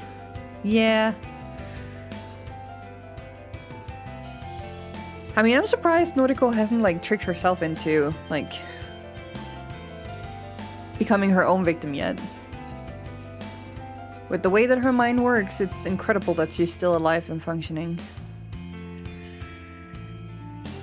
Her trauma is so much better than my trauma, which is, like, it's really difficult when you're stuck in that kind of mind frame, really. I can't relate. I've never fully believed that someone else's life was better than my own. But there were at times where there were like elements to a family dynamic that I definitely envied. I was like, I would have loved to have this growing up. This would have absolutely been a much better situation compared to what I was dealing with and what I've experienced. But to go as far as to wanting to be replaced, no. If anything, I've only had wishes that I could just be immediately adopted and just become part of it. I just wanted to be like consumed and embraced by like wholesome good vibes more than feeling I wanted to replace someone. So in that sense, yeah, maybe I'm just better at handling that kind of stuff. Because if I'm to look back at my own past, it's definitely also not very great. There are sadly a lot of elements in this game that I can relate to on a personal level, sadly, but I think I was pretty lucky up until now. So maybe a little bit too TMI, but at the very least, you don't have to worry about any of that because I am officially getting help. None of these characters are. And that is also why the crisis line exists. So, if you also have a lot of things that you're relating to and you don't know where to start looking for help, the crisis line is there to help you. Always a good memory. Always a good thing. It is never wrong to ask for help. It can be daunting, it can be terrifying and scary, but it's never wrong. And it's not bad. Aoi is mental illness cranked up to 11, but she's hiding it really well. She is. She's very, like, skittish and anxious by nature, the way that she's behaving. And it's easy. She's kind of character, or her character is written in a way where it is obvious that she doesn't need a lot of push in order to, like, tilt over, you know? For some people, it takes a lot to drive them over the edge or to push them, like, down a hill. But for Aoi's character, she's written in a way where it is very obvious that it doesn't take more than a small little, like, gust of wind for her to absolutely keel over immediately. I'm glad you're doing better now and getting help. Yes. That's not even something that I want to say thank you for, because that is just like, yes. It is incredibly nerve-wracking to start on that journey, but I'm happy that my school actually just, like, kindly and respectfully asked me to drop out with a letter and promise that I could return scot-free, like no negative marks on previous classes or anything. Usually when you drop out, you get like a negative streak to your profile. So even if you come back to the same school, you will have those past previous streaks of like bad grades or maybe poor attendance and that kind of stuff. But they basically made a deal with me saying that if you accept dropping out for the sake of focusing on your mental health and promising us that you won't come back until you are 100% able to like function normally in an everyday life. And they said that this in good faith, because this was after I got my ADHD. It was after I was it was after I got almost a full-blown red score on a depression sheet. It was after I got my autism diagnosis and everything, but not really getting any help, that the school really realized that there's like a lot of shit here that needs to be tackled before this poor human being can actually function on a day-to-day basis. So they did it in good faith, and they struck a deal with me in order to convince me to drop out, because I didn't want to. It was everything I had, and I was really against dropping out. So they went business with me in order to convince me, and since then it's just been a battle of getting better, little by little. And also, these are like kind of themes that I won't even talk about on the regular when I stream. Like you can see yesterday, it's like when I'm playing games like Elden Ring, or when I'm sitting and drawing, like, it's not those kind of things that I sit and talk about each and every day. But this game really brings out these heavy themes, making it worth bringing up those kinds of talks. Like, it feels appropriate. So, for sure, I'm glad your school cared about your mental health. It is hard. It's the first school in my entire life that actually cared that I was struggling. So, I was very, very happy, very, very, very, very thankful that they actually saw the signs and that they acted upon it and made sure that I was guided in the right direction. Because no other school wanted to do that. So I wish there was a rule about, like, that was the rule and not the exception. For sure. But it all comes down to the human beings that are hired in these facilities. It all comes down to to what kind of people that you're hiring. Most schools don't really care. Yeah, a school is just a means to an end for a lot of teachers too. Like, some have the heart on the right place. And bless them, each and every single one of them, because they're struggling under a corporate-like setting for profit, where they have little to no authority to do anything. Individuals care, but institutions don't, exactly.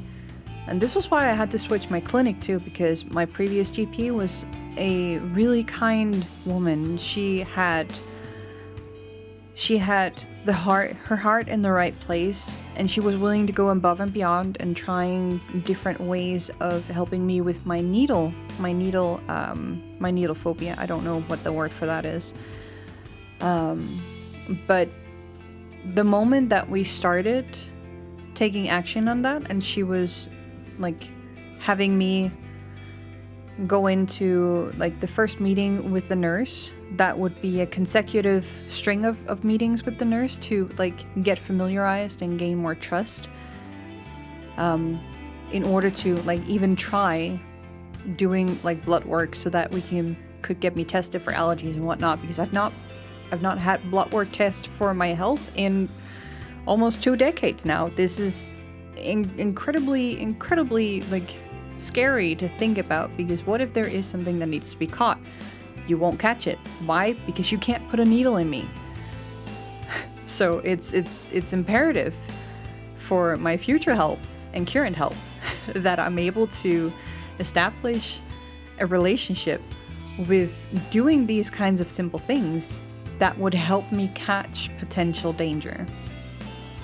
So, but she was shut down immediately after only like the first meeting with that nurse that I got. The nurse was like dragged out and asked to like send me home and say that it couldn't continue anymore because they didn't have the resources for it.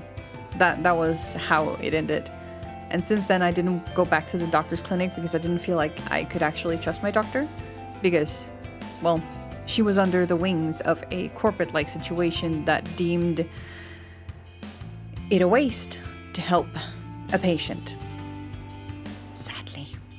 So, but I just had a meeting with my new GP this week, and it was the most delightful, amazing experience ever. It was likewise just a sweet and kind individual that greeted me. And my new GP is also the one who runs the clinic, so if anything, if he says anything, then I can be basically 100% sure that it's going to happen. So, and this actually came in as a recommendation from a friend, where he said, go to this place, go to this guy. He's been my GP for like the longest time ever, and he's been absolutely a godsend of help and support. And he runs his own clinic, and it's not incredibly big. There's not like a lot of noise. It's not like, doesn't feel like a corporate or anything else. Like, it's very chill, it's very calm. It's probably gonna be a place that's gonna be right up your alley. And he was right. So I'm very happy that I get to go back I get to go back again next week. Because we didn't have enough time to like start talking about everything, so we only got like a small bit of an introduction in, and then he said, well, sounds complex, sounds like there's a lot that needs to happen, and how does next week sound? He's also the very first GP that I didn't have to ask for a new time. He just immediately looked at the case in hand and knew this is gonna take some time. Well, how does next week sound? Do you have time there? Brother, you're telling me. We're only just getting started here. And the fact is that if I feel like somebody's taking my situation seriously, then I'm completely calm. It kind of calms me down knowing that I'm not alone. So it's really nice. It's really heartwarming to know that there is hope in that direction. So for each and everyone out there, like, if you're having a shitty GP, it's worth trying to find recommendation for something else. Don't just allow yourself to sit stuck. Of course, it will suck if you're living in a place where you don't have any other options. But in that case, if I were in your shoes, I would almost consider moving to an entirely different place altogether, instead of being stuck in a place that's just like keeping me locked down in a dark void of nothingness. So, but for those of you who have like multiple other options but are feeling maybe a little bit scared, I can highly recommend taking the jump. Look for some good recommendations, anything possibly. It could be Trustpilot recommendations, it could be just like word of mouth, you never know. There is bound to be something for you if what you have right now is an utter pile of shit. There is something better, I can guarantee. One step at a time, a part of just having good side manner. Yeah. Absolutely. Enough yapping. Let's go back into the game. But that was a little like more background story, and I'm very like, anyone in chat, like, you just let me know if it's getting like too TMI sometimes, because I'm not afraid of sharing, and I know that this is probably going to be immortalized for like forever because the VODs are going to be up on YouTube. Well, okay. But it's my life, and my life is not worth hiding, basically. And not in that sense. If I choose to share something, it's because I feel like I want to share it. So, unless it ends up actually having a detrimental value to me in terms of like maybe me accidentally doxing myself in a sense, then yeah, then there's like a good reason to like maybe even just skip the VOD altogether, or like take it in for like some trimming. But I think those are going to be like in extremely rare cases. Extremely rare cases. But we'll take that when that time comes. But I have I have a lot of experiences personally with heavy topics and that kind of stuff, and I'm not scared or opposed to talking about them or taking them into context. Not something that I want to do every time, but it's not unfamiliar ground. So I'm not going to feel too awkward about it. So I'd rather bring awareness to it and then just like compile different kind of documents and resources that could potentially just like help anybody else, just in case we end up on these heavy topics. Just like that one crisis line. Because I think it's important. I think it's important to just bring awareness to it. You don't have to talk about it every time. But whenever the themes present themselves on stream or in a game, I think it's worth just like spending a little moment talking about it. It's better to talk about these things, typically. They are. The more you hide them, like, you don't have to go into specifics, you don't have to go into like explicits like this game is doing sometimes in some of the scenes. I'm almost becoming lisping. The scenes. It doesn't have to be that explicit, but just acknowledging the fact that you're struggling, or like, I know that some in Hazy's channel, for example, we would be open about saying that, oh, well, we've taken a step and actually like sought help with our local GP. We're actually on a better way to healing. That's a good thing to share, and that's pretty much enough. And then like it just allows other people to see, oh, somebody's taking a step in the right direction. We want to cheer them on. It's a good thing to have a community that's also showing support in that kind of sense, even though it can be really difficult to open up about like the very specific details of it. And also Twitch is like very like skittish about like sharing too deep details on anything, so there's that to battle too. But in general, I don't shy away. I don't shy away from it. And should I ever cross a border, I will feel it someday. And then we'll take it there. Having a good support system is key. Surrounding yourself with a healthy community. Doing that. Acknowledging the fact that the people you have around you might be too toxic for your own good and affecting you and inflicting your everyday life in a very bad way would be the first thing that you would have to shift out. Basically, say no more of this. In a lot of cases, that means that you're losing every kind of connection that you have, and meaning that it's going to be even more difficult for you to find new. But I can promise you this.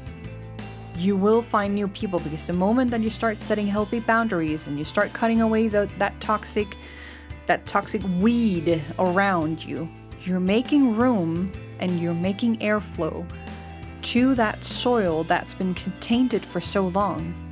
And you're allowing that soil to heal around you.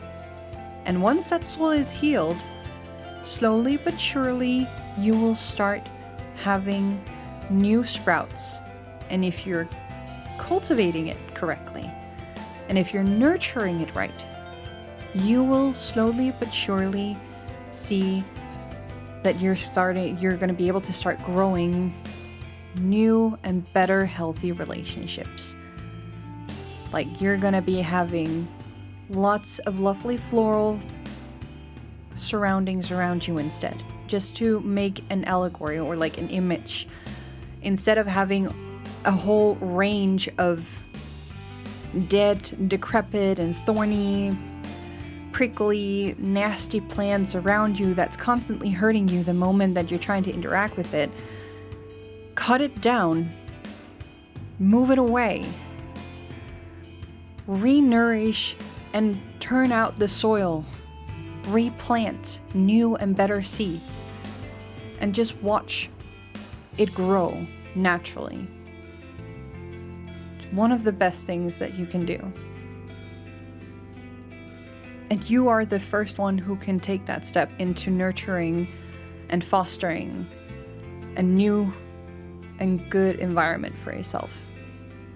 but you cannot have anything new until you remove the bad. So get rid of the bad first, and then you will have then you will have more space and room and air to welcome in new and more positive things. I did this. And the first and most amazing community that I landed in, Candaceman's community, basically, an artist that often rates Gary's stream. Kan and Kan's community has been my saving grace for many years. And Kan as an artist has been a really good role model for many other situations too. And it's really just like proven to me that there is better to be had. And that it's okay to set boundaries, and it's okay to not just like follow along with everybody else's like shenanigans. So you can turn things around, even if it's difficult. And I am rooting for every single one of you. Even those of you who are listening on the VOD. Just letting you know. I know.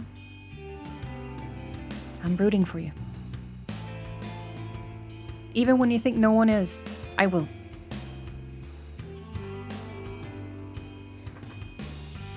Back to the game. It's finally time! I get to meet Junpei at the station and walk him home. Yay! The Noise Corporation office is within walking distance from Shinjuku Station. Getting there is a breeze. Junpei works on the 13th floor of the massive office complex. He's one of the top dogs. He's worked really hard to get to where he is. I'm so proud of him. It's kind of funny to think that I almost got a job near here. The Temujin building is so close to Junpei's office. Noriko and Shinya hooked me up, but I completely bailed on them. Oh well. At that time, I had no idea the love of my life worked nearby. I think I'm right on time, so Junpei should be here any second. As I wait patiently, a familiar-looking girl climbs the stairs and wanders past me. Her outfit is kind of unprofessional. I wonder if she's an office employee. She looks a bit like a troublemaker. Where have I seen her before? She caught me staring at her. Oh no, she's walking towards me. Hey, don't I know you from somewhere? Tomoe! What a nice surprise! No time to run away. She's right in front of me. Yeah, you're Noriko's friend, right? Aoi? Noriko's friend? Everything's always about fucking Noriko. Yes, and you are? The brash girl swoops her hair out of her face and leers at me. Tomoe, a friend of hers as well. Oh! I suddenly remember where I've seen Tomoe before. I think she was in some of Shinya's photos? Is she the girl that Shinya was dating and broke up with? How is Noriko? Dunno. Was hoping you could tell me. Haven't seen that skank in weeks. I see. I haven't seen her either. Righto. Well, we'll see you around. Just like that, the girl brushes past me and doesn't even look back. Bye. I watch her as she wanders along the platform. Yo, babe! I was worried Junpei was gonna be out to get Aoi or using her, but I think they're just in it together. Yeah.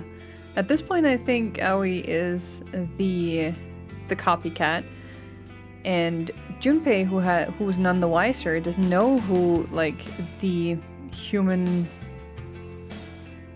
what?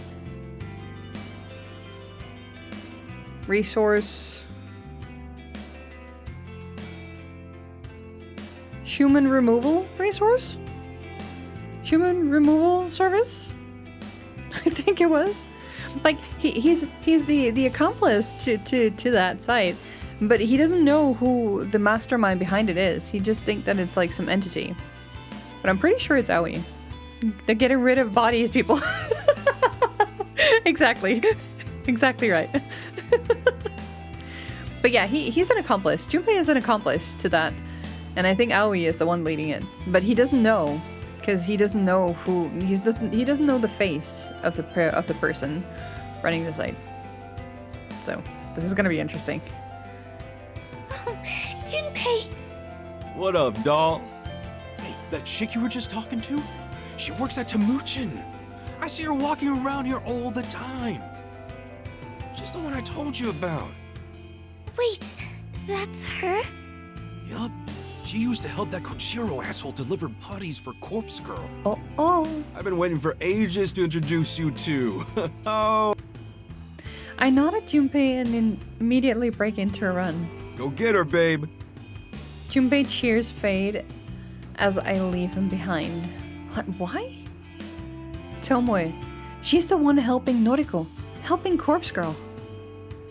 We've been waiting for a chance to follow her. Junpei has been keeping an eye on her, but her actions and movements are erratic and hard to predict. But today, I fortunately have the opportunity to follow her. She's connected to so many people. Noriko, Kojiro, Shinya. They're all involved with Corpse Girl's operation. We want to track them all down, one by one, and cremate them like cadavers. Of course, I'm saving Noriko for last. So that's why Junpei went to the morgue and set it on fire. Holy sheesh! Heckity decky. I'll slice her open and bathe her in blood and be born again from her corpse. I'll assume her identity and live her life and leave my own painful existence behind. Is someone cooking?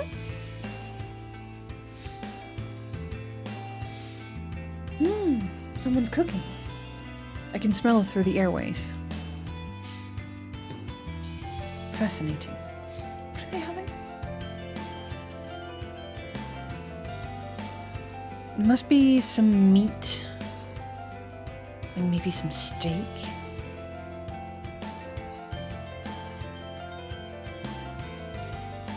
Steak on planty oils, maybe?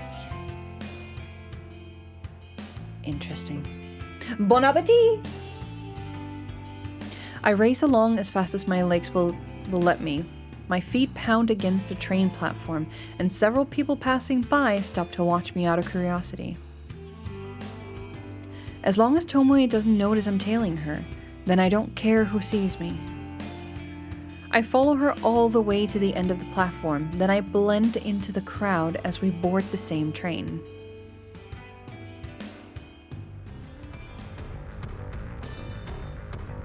I knock on the door to what I can only assume is Tomoe's apartment. She answers after just a moment and shoots me a quizzical look. Holy shit. Aoi is a stalker. She's such a stalker. My computer's being weird. I'm gonna turn it off and off and on back real quick. Yes. By all means, please do.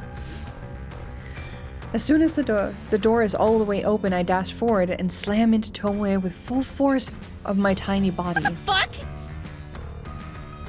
We tumble into the apartment, though Tomoe doesn't even lose her balance. She's a lot bulkier than I am. She absorbs most of the impact and manages to remain standing. Ah! She grits her teeth and plants her hands on my shoulders, only to push me back with a mighty shove. What the fuck are you playing at? He just tackled me! I swing a fist at her face. She catches me off guard when she sidesteps my punch and brings her knee up to my gut. I reel back, but the injury doesn't bother me. Take that, you dumb skank! I'll teach you to attack me! I don't care if you're Noriko's friend! I'll put you in the fucking ground! Her long, fake nails rake across my face and blood pours from my torn skin. But I stand firm and stare her down. You're allied with Corpse Girl, right? Is that what this is about? I don't give a shit about all that anymore.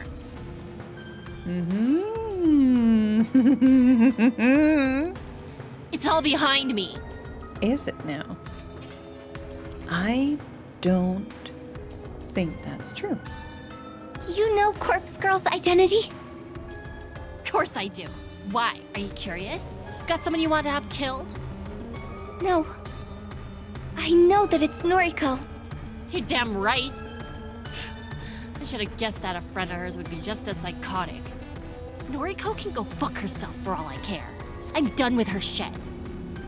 So am I. I'm going to kill her.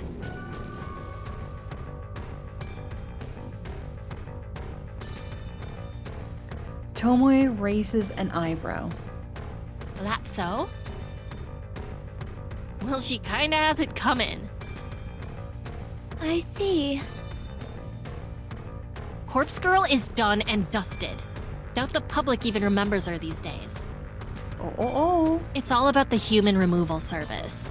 Oh. Noriko's just Noriko now. But I still won't forgive her for what she did to Kojiro. What? What is she talking about? Does she know something I don't? What happened to Kojiro? Do you even know who he is? I do. He warned me about her, you know? He said she'd discard us as soon as we weren't useful anymore. Sure enough, she had him killed. Fucking burned him alive. Oh, so Tomoe thinks that... Well, they had a spat. It's kind of on her that he ended up cutting off his own arm, but it's Aoi's boyfriend who burned him alive. It's just clarifying. Interesting. Tomoe thinks Noriko killed Kojiro when in reality, Junpei took care of that freak. He burned the entire morgue down around him. I suppose Kojiro's death caused Noriko and Tomoe's relationship to fall apart. Everything worked out better than Junpei planned. Noriko will die. And so will you for your role in helping her. Oh, come on. Why are you so insistent on messing with me? I ain't never done nothing to you. Hang on. Even though this girl exudes an air of stupidity, I didn't expect her to actually be this dense. Surely she's figured it out by now. Are you with the human removal service? I don't say anything. You're kidding me. You're the one Noriko has been fighting against this whole time. And you're her best friend. Your point? Are you the leader of your little group? No. Right. When Tomoe pauses to brush her hair behind her ear, I strike. My hand darts forward and grips her throat, and I begin to crush it between my fingers. The girl kicks and flails. She beats her fists against my outstretched arm, but I don't flinch. Her gurgling and trashing brings me no joy. I wish people would simply accept their fate.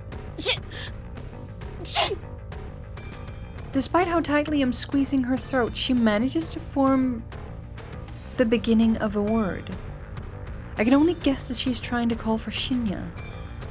Shinya, the idiot boy she already broke up with. He can't save her now. I tighten my grip and stride forward, pushing Tomoe back and pinning her against a wall. She kicks out at me and hits me directly in the knee. I refuse to buckle. Her fingers continuously claw at my arm, slashing into my flesh and sending flecks of blood across the room. She thinks she can hurt me. Thinks she can fight her way out of her fate. But nothing she does will ever injure me. You can't hurt the dead. This thought repeats in my mind as my face crashes into the floor. A ringing sound in my ears causes me to question what just happened. The residual shockwaves of a dull impact to my skull flow through my head. I wouldn't call it pain, or even just an ache. Just a sensation that something collided with me. But I'm already on the floor, my lips pressed against the hardwood, my eyes twitching and examining. But I'm already on the floor, my lips pressed against the hardwood, my eyes twitching and examining shards of pottery falling to the floor around me. A blanket of darkness descends over me, and I hear the racket sound of Tomoe breathing, and someone's voice asking, "Are you okay?" But the question isn't directed at me. I don't think anyone cares that I am lying here in my own blood.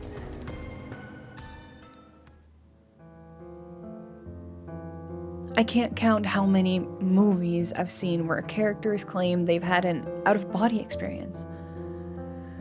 I've heard the stories in real life too.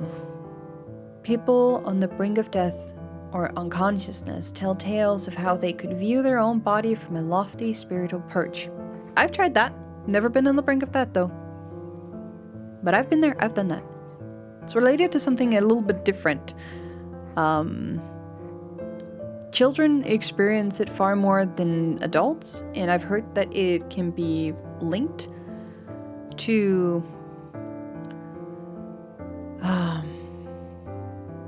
I've only heard it in passing that there's a possibility that people on the ASD spectrum, autism spectrum, have experienced this. But I'm not too sure. I don't know what would constitute for this experience. I don't know what the brain would be doing for this. But I have experienced it multiple times, which is kind of fascinating. But it's usually never when I'm awake. It's like either for daydreaming or when I'm actually sleeping. Which, for sleeping, then it feels like a dream. I never put much stock into such nonsense. How can someone dead or dying view the world from a different form of clarity? In any form of clarity. When I died all those years ago, I didn't experience any such thing. It was kind of disappointing, even though I didn't expect much. Being clubbed across the head in Tomoe's apartment was a completely different experience than the time glass shards pierced my neck. I feel like I'm teetering on the edge of consciousness, writhing around the hard floor.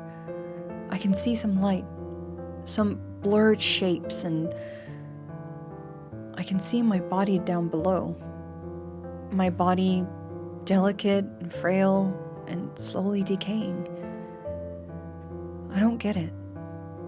Why would I have an out-of-body experience now of all times? Sure as hell didn't experience anything of the sort when my father slit my neck. So why now? I wonder if any of my victims ever suffered from hallucinations like this before dying. Did Kotomi Ida and all those people on the train platform experience this after I cut them open? Ooh. So you were the one responsible for that? Oh, that is insane.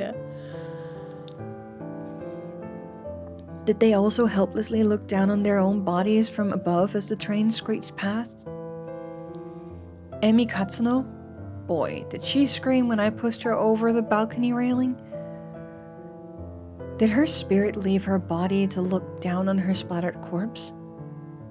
What about the other nameless souls I've claimed from Noriko's website? There have been too many. There have been so many. So many bodies piled up, countless of gifts pledged. There have been so many.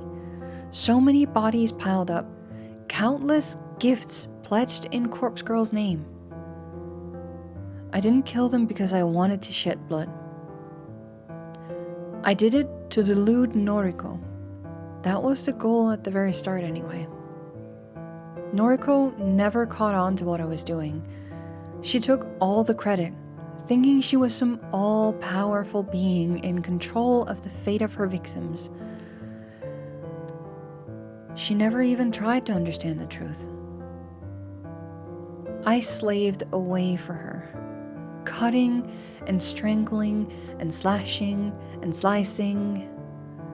I piled up bodies for Noriko, but Corpse Girl claimed all the kills. It was a pointless endeavor.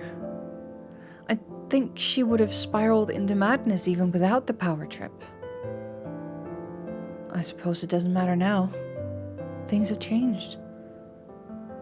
My only focus now is to kill Noriko. I should have done so right at the start. I'll kill her for wasting my time. As I look down on my body below, I see a girl too scared to go on, too scared to struggle anymore. It's a shame. If I wasn't killed years ago, I might have had a chance to live a normal life. Well, there's nothing else for it. I feel my spirit returning to my body. It's a strange sensation, because I know I'm not returning to life. How could I? I've been dead for far too long. My only chance is to claim Noriko's life for my own. I'll become her and discard this rotting, walking corpse.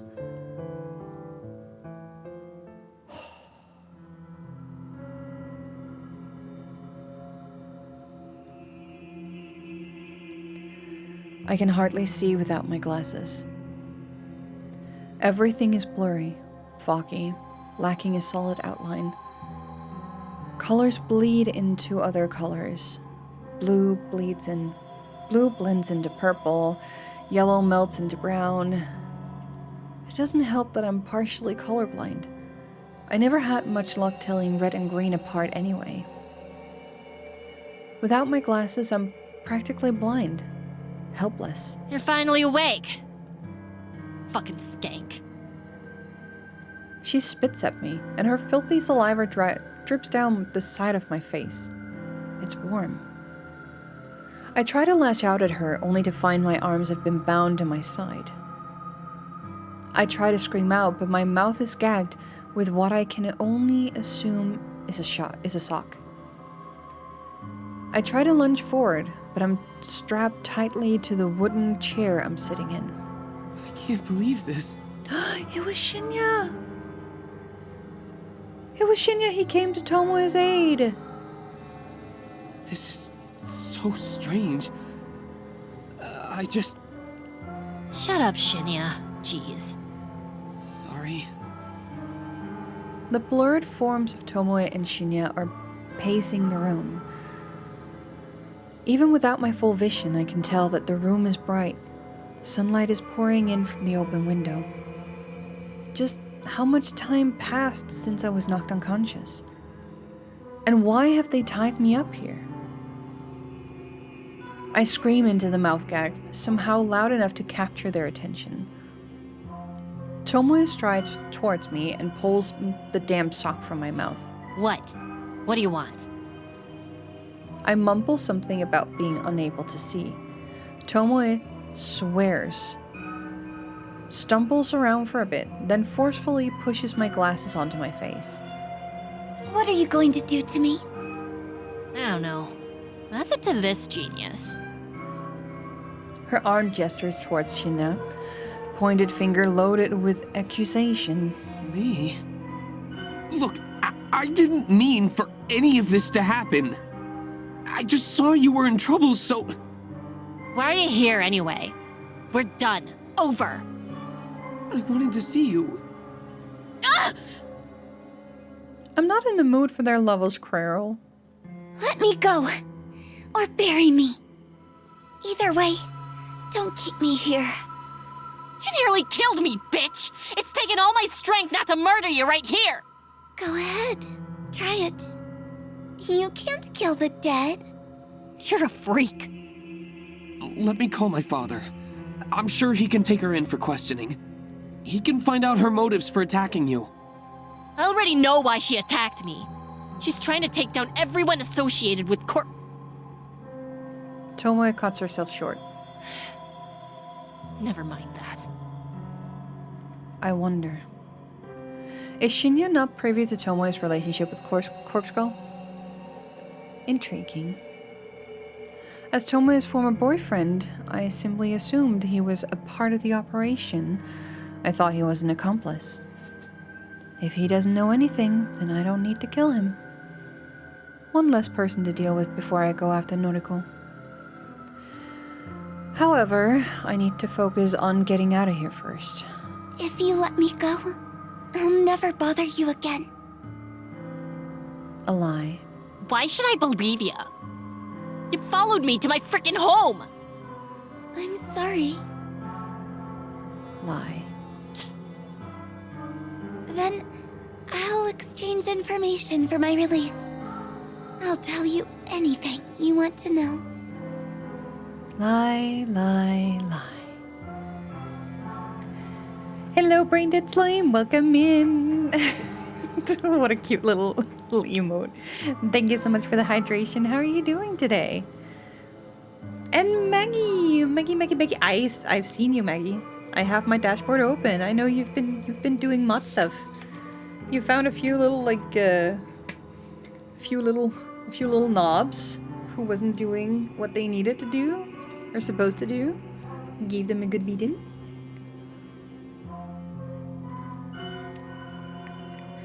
Good job, bonking. And Rengaya, welcome back from your cozy nebula. How was food? What did you have today? What was the food for today? Just one? That's more than plenty. We don't want all the baddies in here. No. Food was good. Rice pancakes. Ah! How does that work? How do you make rice pancakes?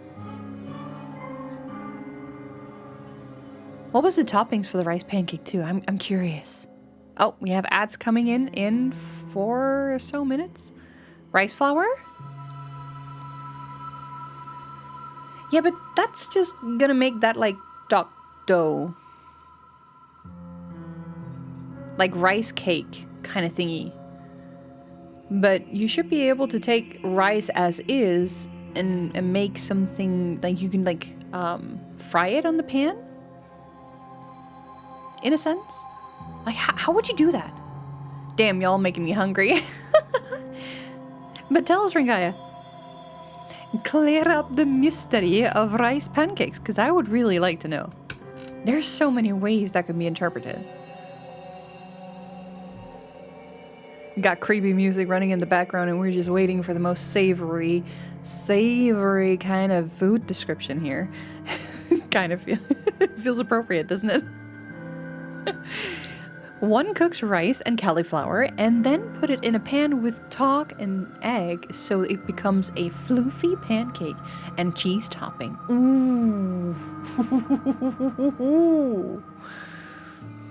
Ooh. And I can imagine just like barbecue sauce or maybe even like some ketchup, depending on what you want. But depending on what you want, just like a light sprinkle on that on top of it. It kind of gives me a vibe of like omurice, but in a like entirely different cultural fashion. Oh, and spices you stir through is curcuma. Not sure what it is in English. I think I've heard of it before, but I don't think I've ever had it. So I don't know what the taste would be like on the top of my tongue. It's yellow and healthy, kind of that instantly brings me over to curry. I don't think it's curry-like. Curcuma.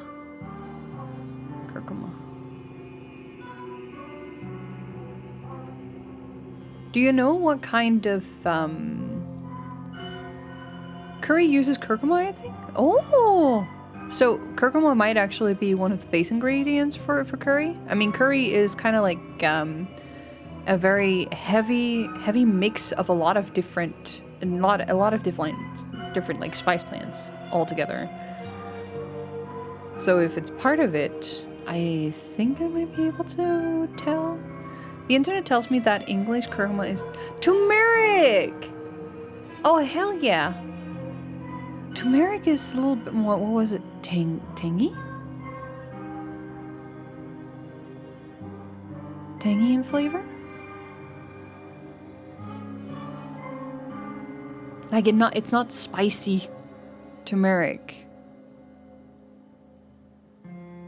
But it has an incredibly good aroma from what I know. Turmeric is like pretty common in like a lot of other like dishes where you long roast or long time roast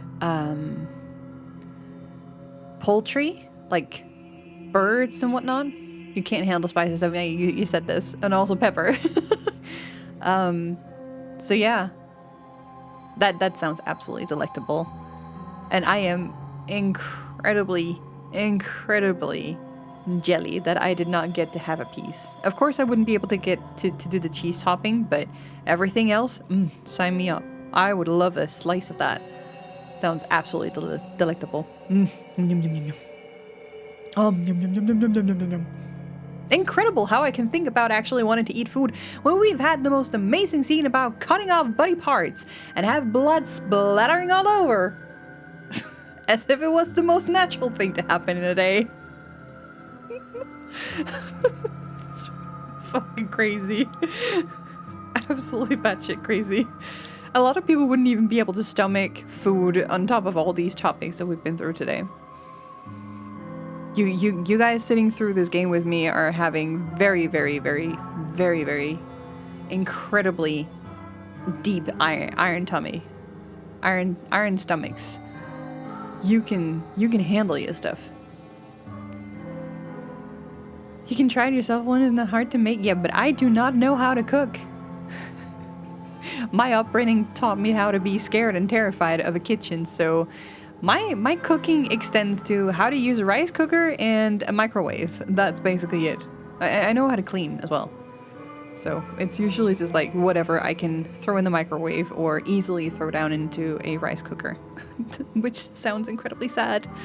But that is for another time where I can dive a little bit deeper into some cooking lessons maybe down the line. If I find a good spot. Do some afternoon classes maybe. That could be really good. There's like a lot of things on YouTube as well, but I would like to actually have like hands-on practice with a guide next to me. It was just really unfortunate, but I was never allowed in the kitchen, and the only thing that I was allowed autonomy to participate in was like forming dough for cookies. That was my extended experience. Well, if you come to the Netherlands someday, you're welcome. Well, I'm not gonna dox anyone, but if I ever find myself in the Netherlands, I have a few pit stops to make. That's for sure. I'm ending up meeting a lot of people who tends to reside either in Germany, UK, or the Netherlands. That's usually like the trio at this point, which is just insane. Something tells me I need to travel south. I need to travel south. I need to make a trip south. I'm just gonna jump on the train. I'm just gonna jump on the train, pack a light bag, and be like, here I go! Catch me! Catch me, please! I can huddle up myself on a couch somewhere. That's easy.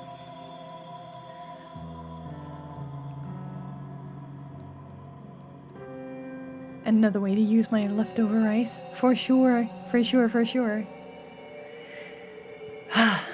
Let's dive back in.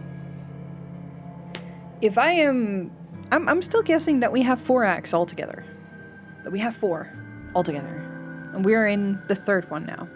The 2nd one didn't last very long. That was a very short one. Like I care! I'm done with all the shit between Noriko and you! Noriko? Has she got something to do with this? Oh. Shut up, Shinya! Shinya. Perhaps he's my ticket out of here. I turn my head and wait until he looks directly at me. Shinya, I'm so thirsty. Can I have some water? He pauses, but since Tomoe doesn't interfere, he ducks out of the sight.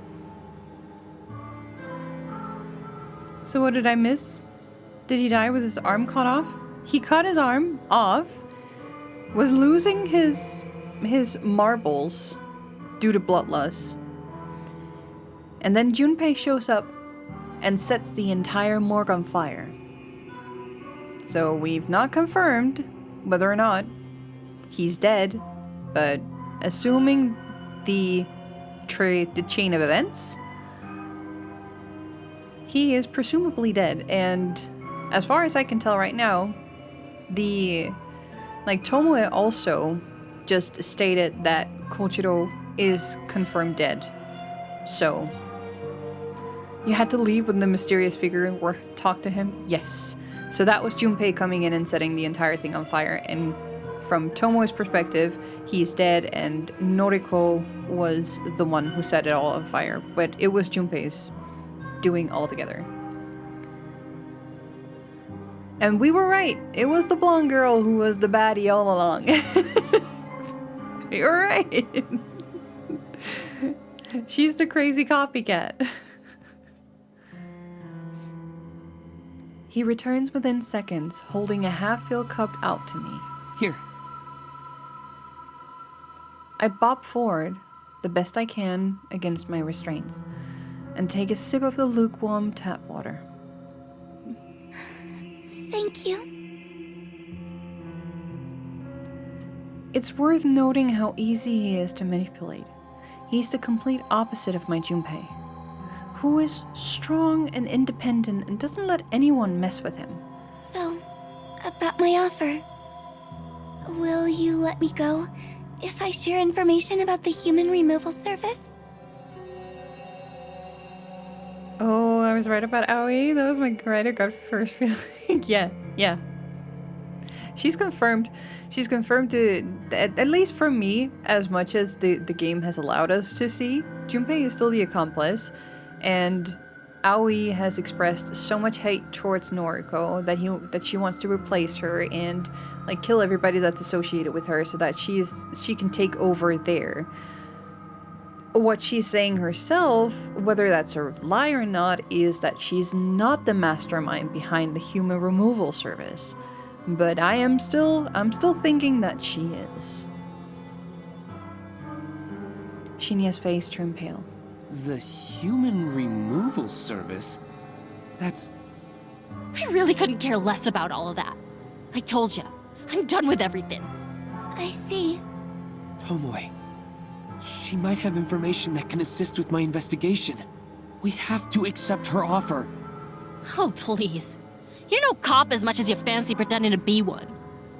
I already told you that Father accepted me as part of the investigation team. You're a hack, a wannabe. Why can't you just be happy for me? I wonder what happened between these two, because we just skipped an entire month in for this third act. We don't know why these two broke up. We don't know why Shinya and Tomoe is on such bad terms with each other. I'm curious. I want to know. Shut up! Shut up! Shut up! Tomoe storms off. The sheer force of her anger causes the walls to tremble. Oh, that must be a very, very, very, very, very skittish apartment type then. Don't want to live there with an earthquake. Shinya and I are alone in the room. I don't waste another second. Shinya, I don't know everything that's going on, but it sounds like you're trying to solve the murder cases, right? That's right. I'm really helping the investigation team, you know? That's good. Very good. Please, I have information that might help you. Will you let me go if I share it with you? His nervous eyes dart around, searching for any sign of Tomoe's presence. And then he looks me dead in the eyes and says the very last thing I ever expected to hear. I'll let you go if you help me kill Noriko Kurosawa. What?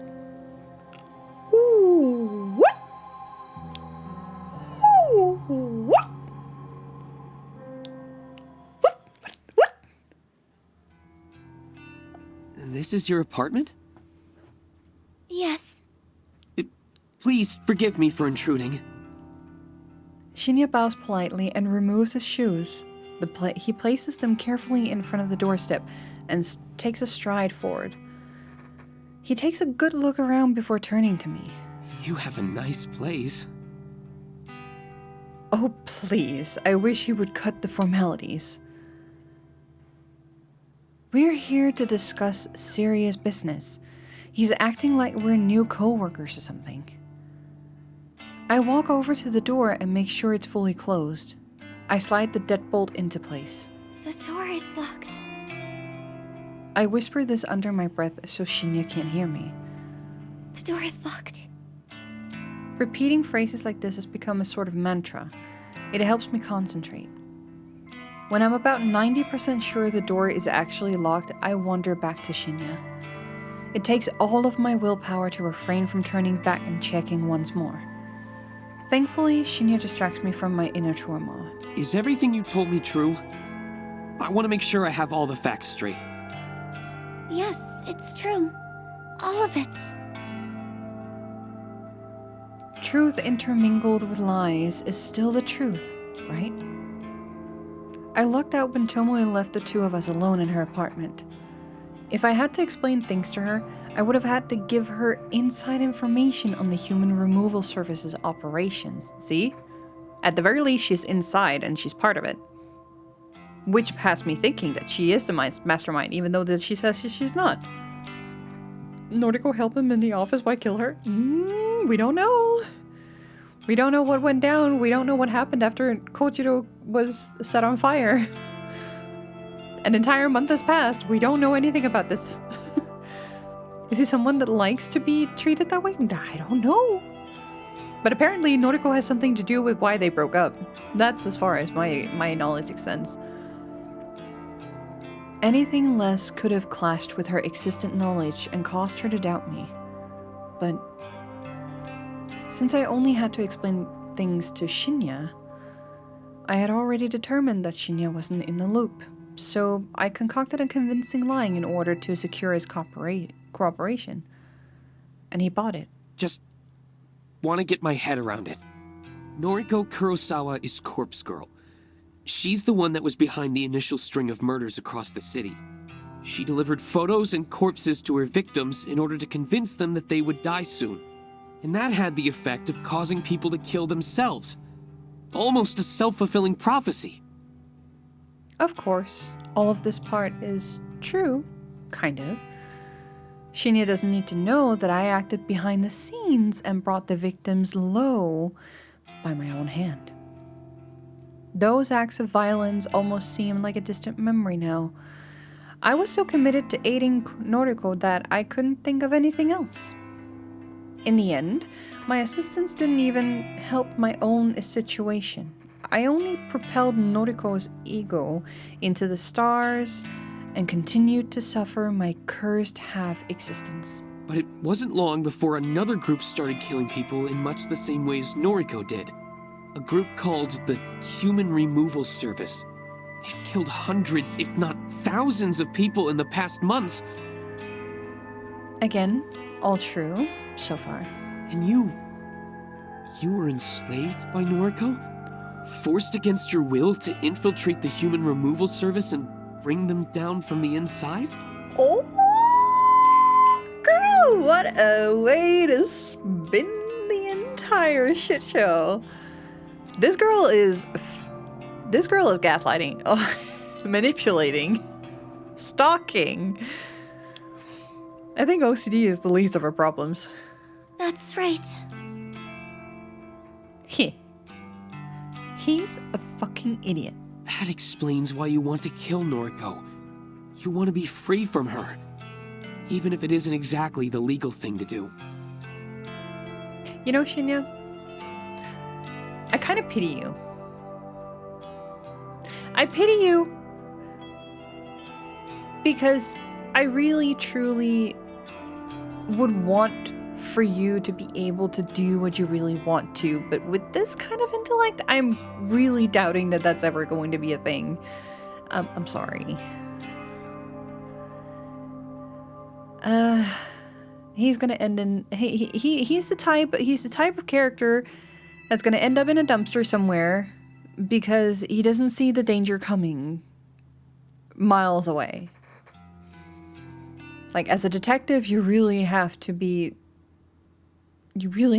have a keen sense of awareness and being able to, like, observe your surroundings and take in information and analyze it.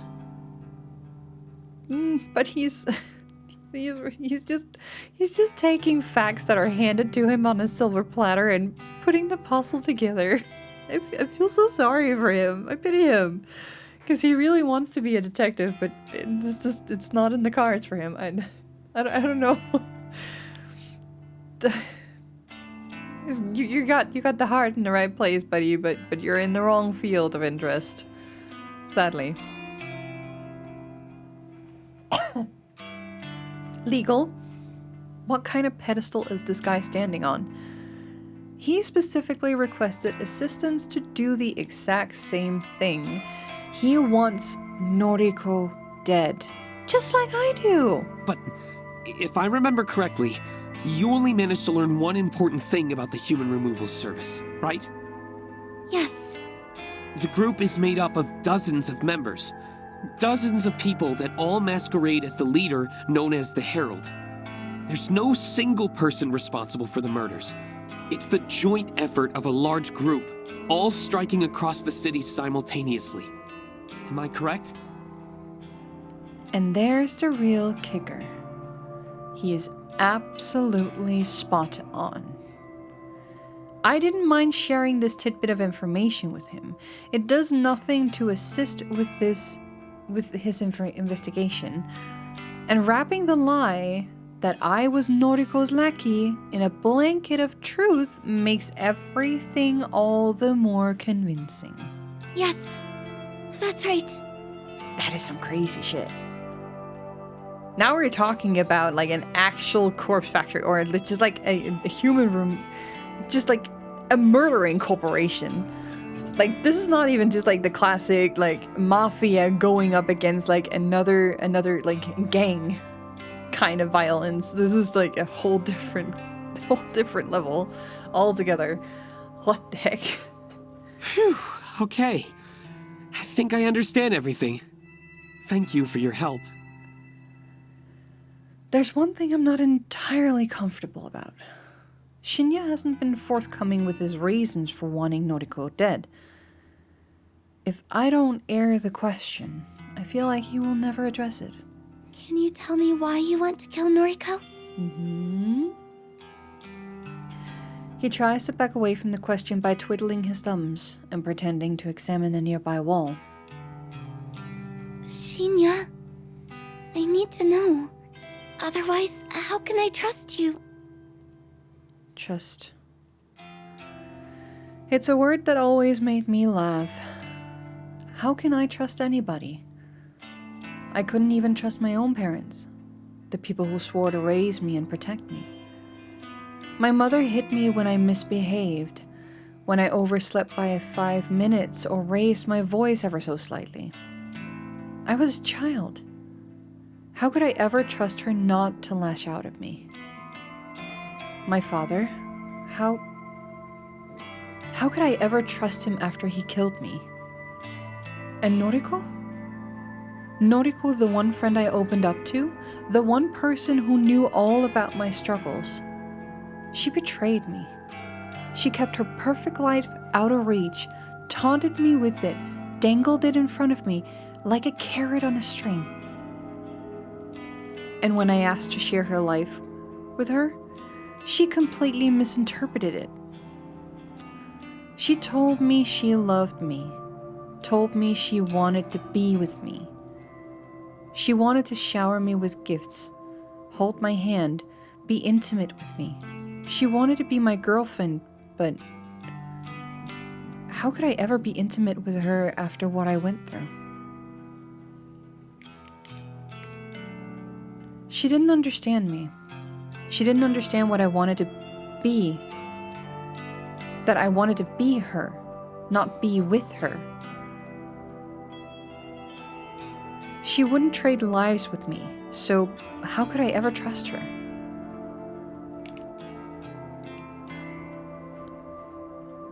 How could I trust her when she said she loved me, but wasn't willing to make a sacrifice to make me happy? Everyone is full of shit, and I never trust anybody again. And I'll never trust anybody again. Junpei spends every day trying to prove his love to me. He assists me with my compulsive behavior. He helps me do my shopping, helps me keep my apartment neat and tidy. Do I trust him? No. I know what he wants from me. He's no better than Noriko. He's willing to jump through hoops for me in the hope that he'll eventually conquer my flesh. Even when he tries to help out with my compulsions, I don't have full faith in him. He takes it upon himself to complete my checklist of rituals in order to spare me the stress. But more often than not, I still have to go ahead and double check everything, just to make sure he didn't fuck anything up. If I can't even trust him with that, then I know I'll never be able to trust another soul with anything. Looking at Shinya now, pacing nervously around my apartment, I decide not to put any stock onto what he says next. There's no way in hell I'll believe whatever comes out of his mouth. Noriko is my friend, but my father, Chief Detective Fujikawa, in case you didn't know, has declared her the prime suspect of our investigation. Thing is, Father isn't the most lenient person, and he's been cracking under stress lately. If he finds Noriko, if he arrests her, there will be no trial. She'll simply get life behind bars.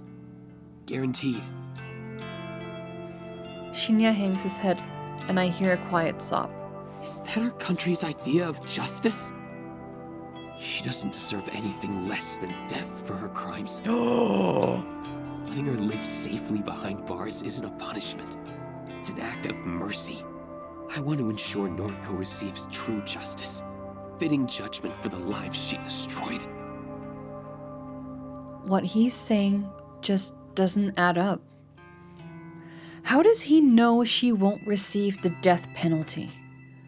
It's true that it's not a common punishment, but it's still legal in this country, especially for cases of mass murder.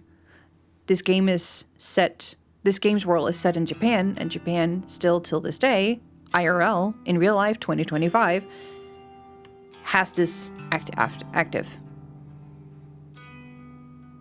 I can't recall an actual case, the actual name of the case, but I recall within the last year or two, I have heard and seen articles talking about a recent death toll case popping up that was about to be enacted. So, very much still a thing. Never scoff at that. Never scoff at that. And also, do fact checks on your own, because I could be misremembering.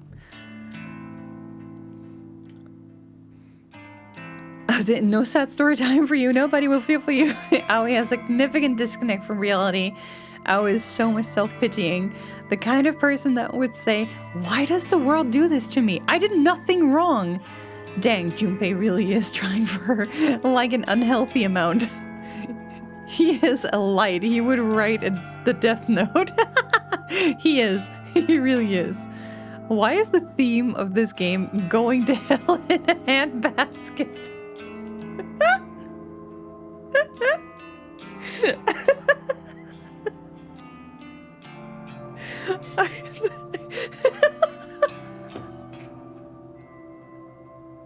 I almost read that as going to hell in a handbag. I don't know if that would have made it any worse or better.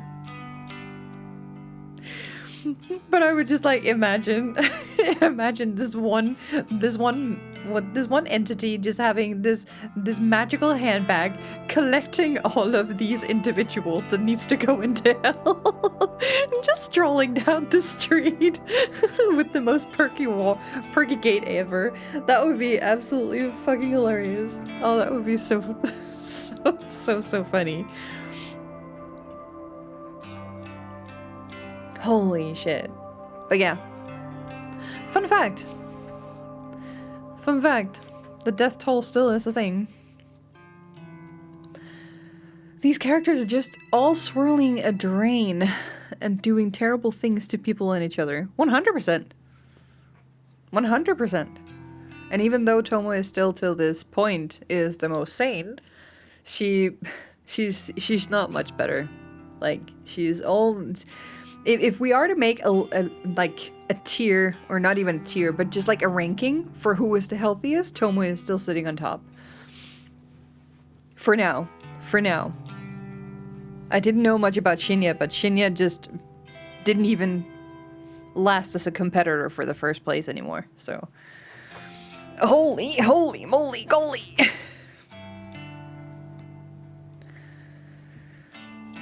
A tier list cause I'm crying! Oh no. Let me just take another sip.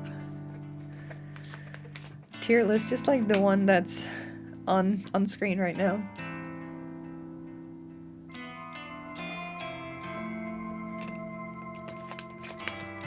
This made me want to listen to Hurricane again. From the Death Note musical, yeah. Oh, that's such a banger. That is such a banger.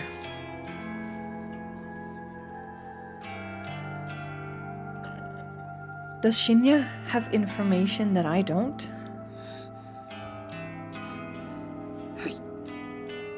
I need to find her. I need to hand her the justice that my father is too cowardly to deliver. Whatever. I'm already sick of this guy.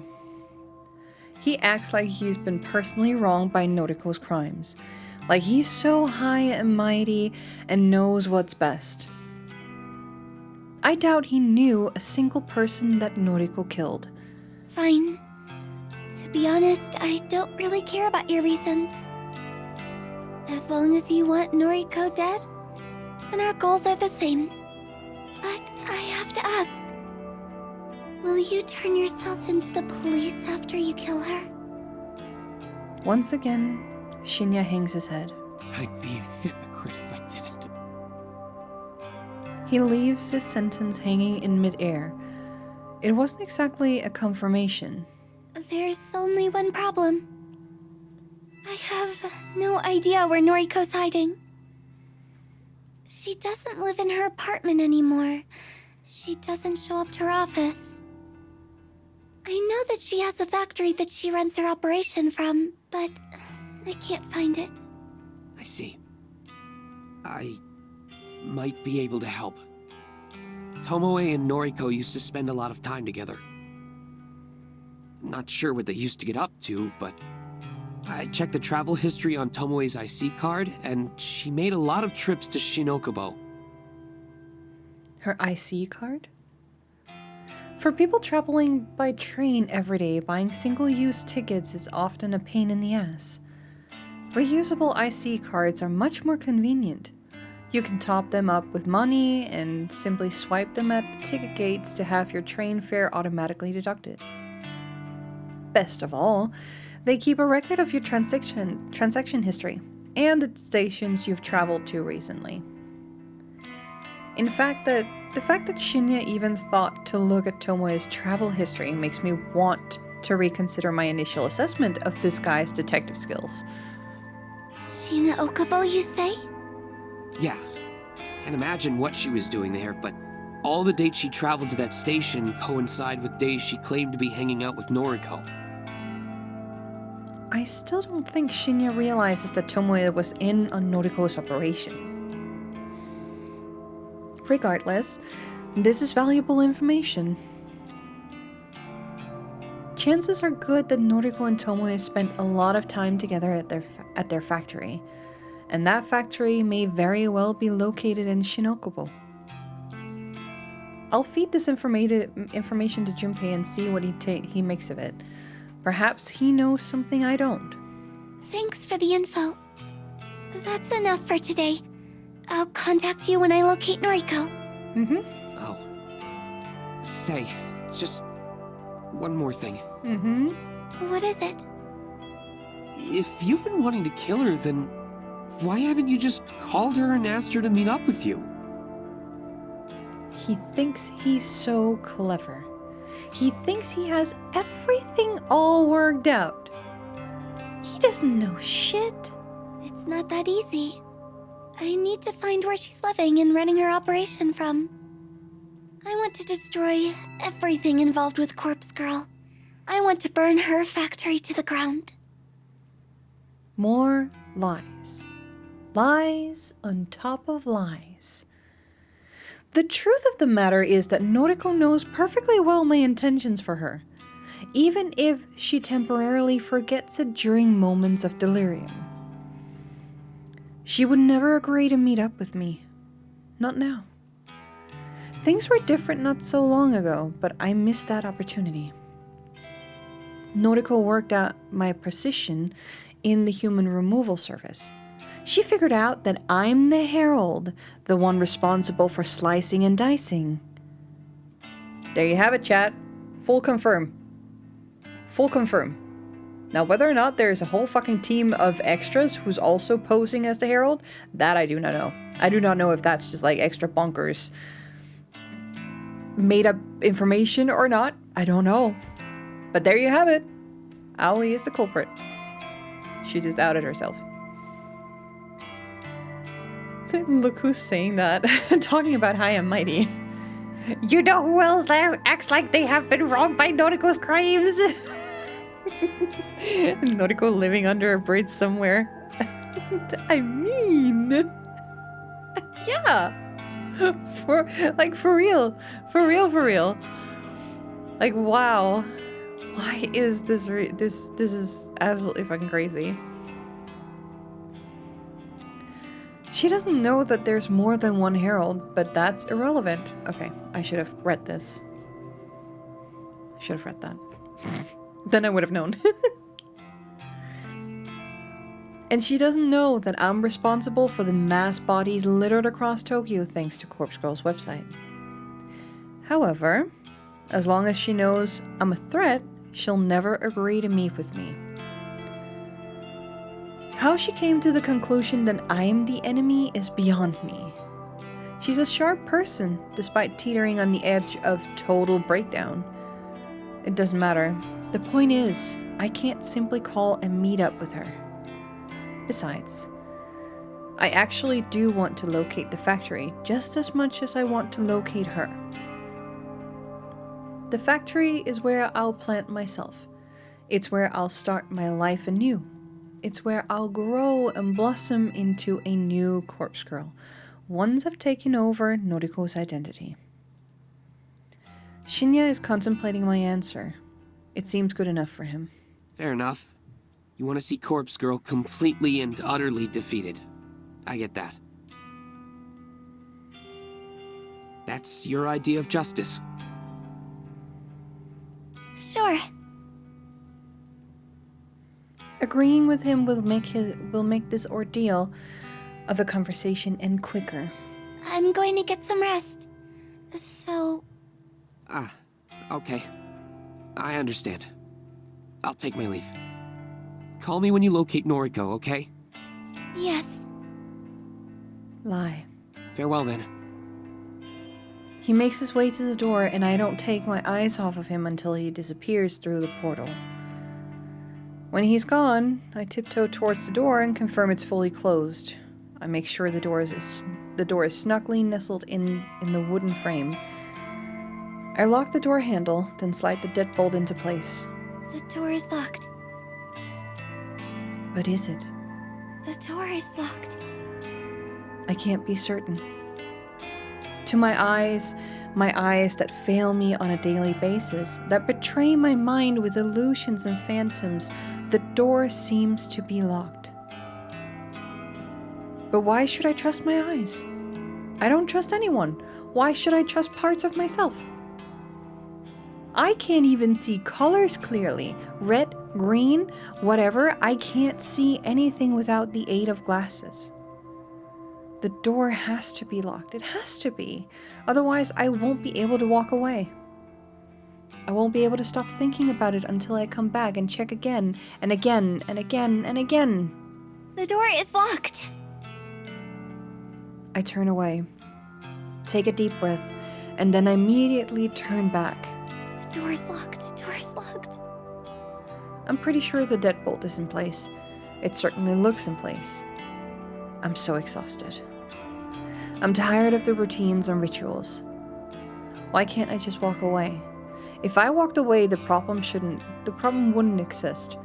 I wouldn't be stuck standing here, checking and double checking something so trivial. If I could walk away, I wouldn't be so full of stress, so worked up about things that ultimately don't matter. Another deep breath, and I take a step back. Door's locked. I turn, run, dash. I sprint through the room, sprint through the hallway, slam my body into my bedroom door, throwing it wide open. I collapse on my bed, ignore the nagging in my brain telling me that the door is unlocked. I ignore it until it feels too real and I have to scratch at my flesh to distract myself. I pull my pillow over my head and hold it tightly around my face. I'm safe here. Safe in my bed. The door is locked. Locked. I try to convince myself to fall asleep. Tell myself I'll feel better after I rest. I hope I locked the front door.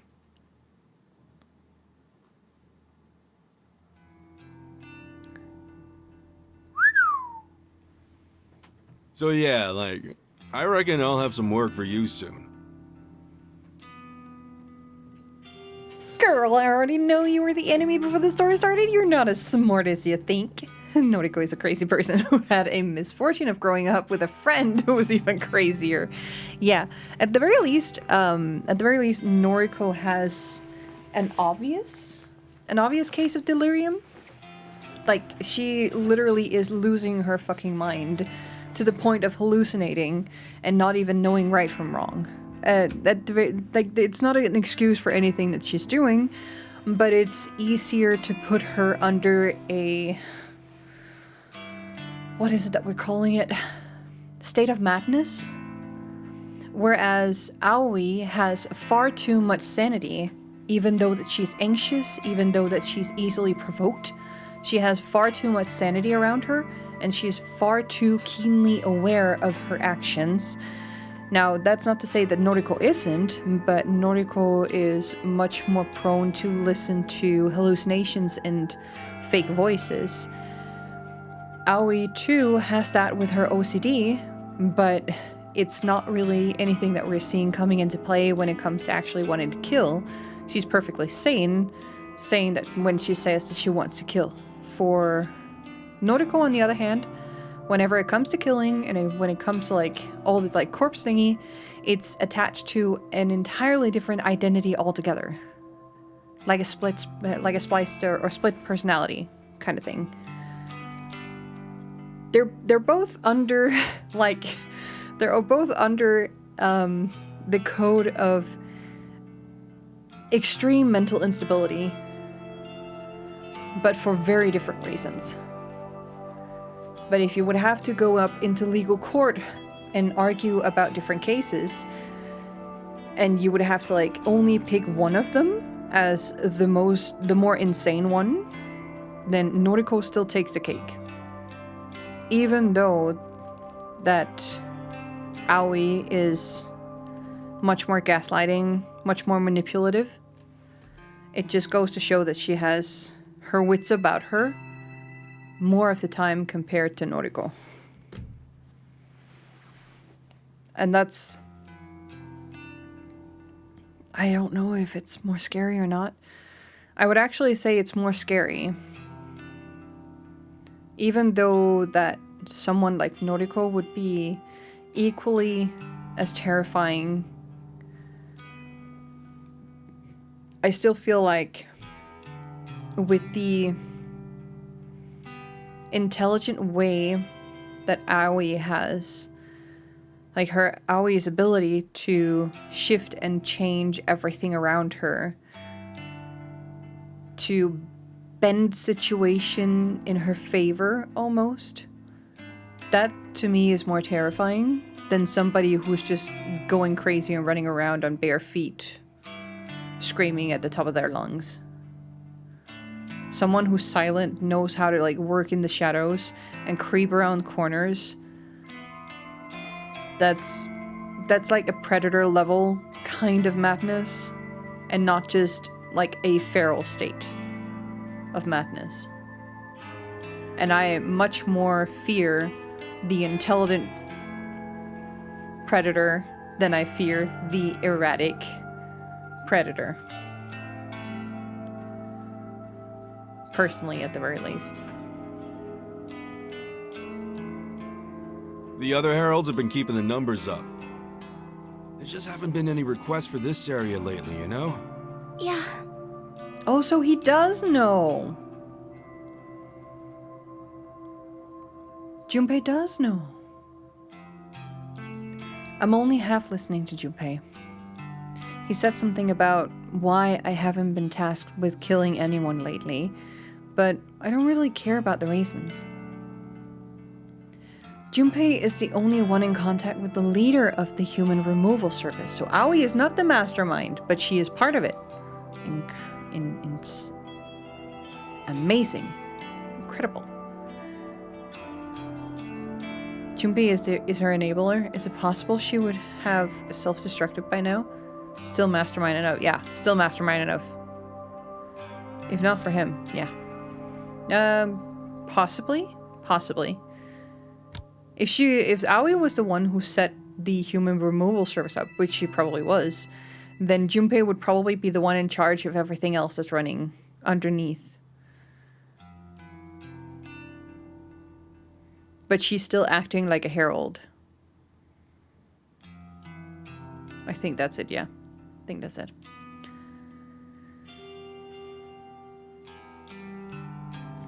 Yet Junpei is the only one in contact with the leader of the human removal service. Just like, I just take orders like all the other heralds. Not that I've met any of them. Every herald has their own district, their own turf. If a request comes through the website, it gets allocated to a herald closet, to the herald closet closest to the victim. Ooh! So they've all... Good for them. They figured out how to set up, what is it called again? An algorithm? An algorithm of sorts? Find a victim in your neighborhood. Kind of like a Tinder swipe. Who should I kill today? Not you, not you. You're too disgusting, you're too young, you're too old, you're not educated enough, you've got brown eyes, you're too short, you're too fat. It's like just like a Tinder swiping. It's like, what corpse in my neighborhood or what victim should I be going for today? Jeeves. That's fucked up. It must have been a week since I last got to kill. Maybe 2 weeks. It's not that I like the killing. It's not that I want to do it. I fulfill the request simply as a way to antagonize Noriko. It's my role to play in backing her into a corner and shutting down Corpse Girl. And so far, thanks to my contributions, the human removal service, we have been incredibly successful. Corpse Girl is all but a distant memory to the general public. If people really want to request somebody's death, they come to us, not to her. I don't plan on remaining with this group for much longer. After all, Noriko is pretty much already broken. She's a wreck. Once I find her, I'll possess her and quit this group. Then, I'll finally have the life I always wanted. Noriko's life. I'll resurrect Corpse Girl when I feel like it. I'll use my inside knowledge on the human removal service operations to bring them down myself. After that, I'll be able to spend my days in peace, living free of fear, finally comfortable in being the girl I want to be. I'll truly be Noriko. Yo, babe, you in there? Huh? I suppose I drifted too far away. I rub my eyes, look at Junpei, and flash him my sweetest fake smile. I'm okay. Sorry, honey bear. I'm very tired. Oh, don't sweat it. You want me to grab you a cup of coffee? That would be lovely. You always know how to make me feel better. Of course. I'm on it, babe. You wait right there. Junpei stomps away and heads behind the bar, leaving me alone in this empty section of the cafe. I take a seat of one of the cardboard boxes lining the wall. The box is solid thanks to being packed full of various canned drinks. The maid cafe belongs to us in the early hours of the morning. The place doesn't open until noon, so there's no one here this early. I have my own keys these days, regardless of whether or not I'm supposed to. Junpei suggested we use the place as a makeshift base of operations after I decided I was going to continue working there. That was some time ago now. Originally, I truly had planned to quit. I was going to go work with Noriko. Jeez, are you still thinking about this? See, she is the mastermind. She works for nobody. She uses even the higher-ups now. He will poison her, I feel like. If he did... I was about to say if he discovers that she is the original Herald, but he already does. Also, like, the shift between the different acts really fucks over my entire perception of this game. Like, I don't know who to stand by. The game is really telling me, here is a story. But we're also going to make it impossible for you to actually side with any of them because they all have a part in this fuck shit show. Nobody is not guilty. And I'm just like, why are you doing this to me, game? I really picked the perfect game because it's just a game full of villains. No wonder I am loving it here. Maybe she knows she will quit. I'm looking forward to seeing the main menu. Yeah, because now we've confirmed one has been like taken off the map. So there should only be 3 left. There should only be 3 left. However that's gonna look. My manager at the time used to drive me insane. I couldn't wait to get away, but after I killed him, things weren't so bad. The new manager is great. He doesn't pressure me to work shifts I don't want to. He doesn't let customers take advantage of the staff. Neither the new manager nor the staff members cares that Junpei and I meet up down here. It's not like we leave any incriminating evidence behind either. It's simply an easy place for us to meet up and talk, since Junpei lives so far away from me.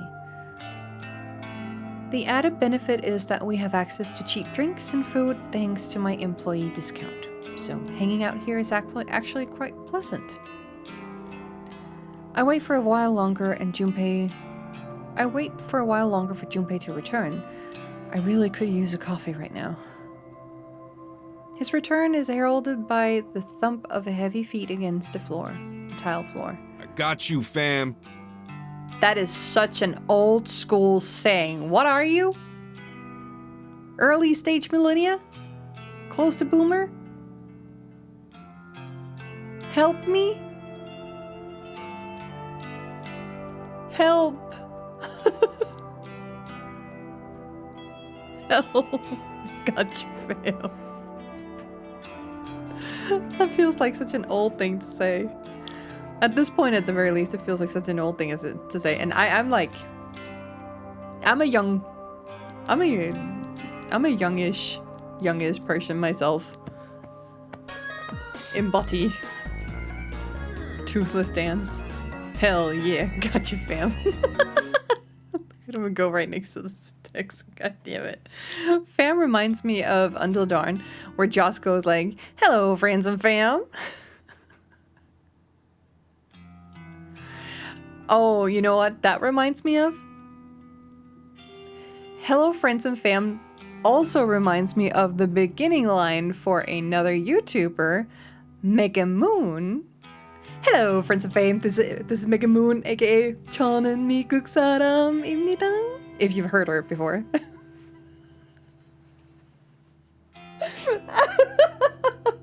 I can't believe I actually cited that. She's delightful. I love her content, but oh my god, that is such a long-standing catchphrase that she's had. Absolutely delighting. So she's an American who moved to South Korea, and she has a full family now. So I love and adore the content that she's making. She's discussing all kinds of topics. Just a little side note. We're not gonna go too deep into it, but that's where I was. That's where my head also was going for a hot sec.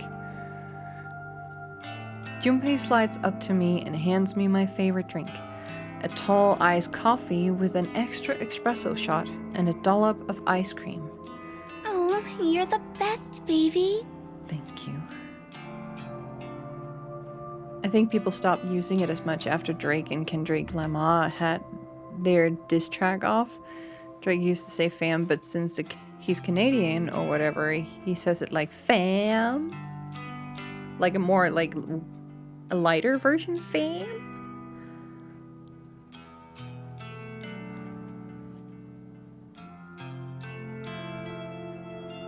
Interesting.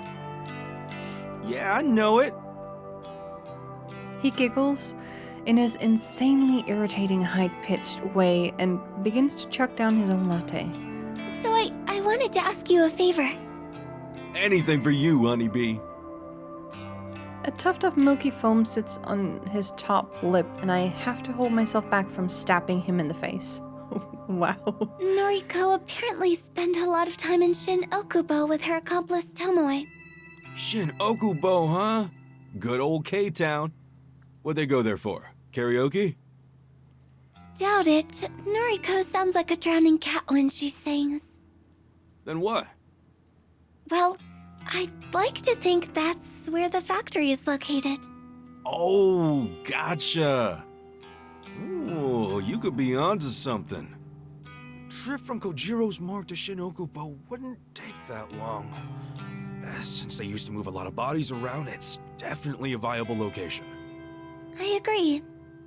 Right on. I'll look into it. I'll track down factories in that area and get my troops to investigate each one. I'm careful not to let him see me roll my eyes. By his troops, he means the guys he plays online games with.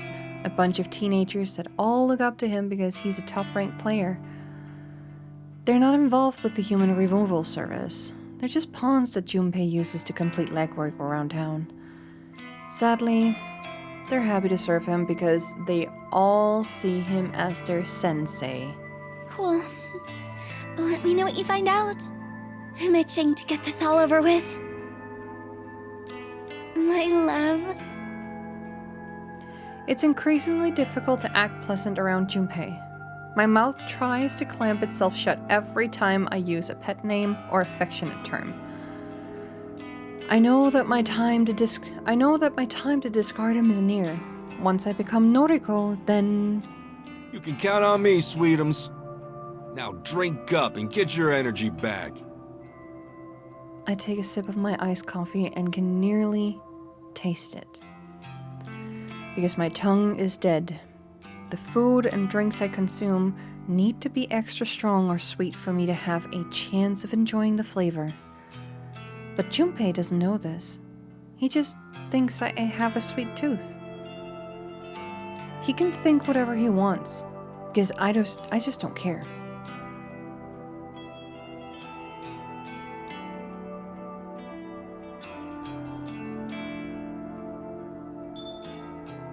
A message from Junpei arrives while I'm lying in the fetal position on my couch.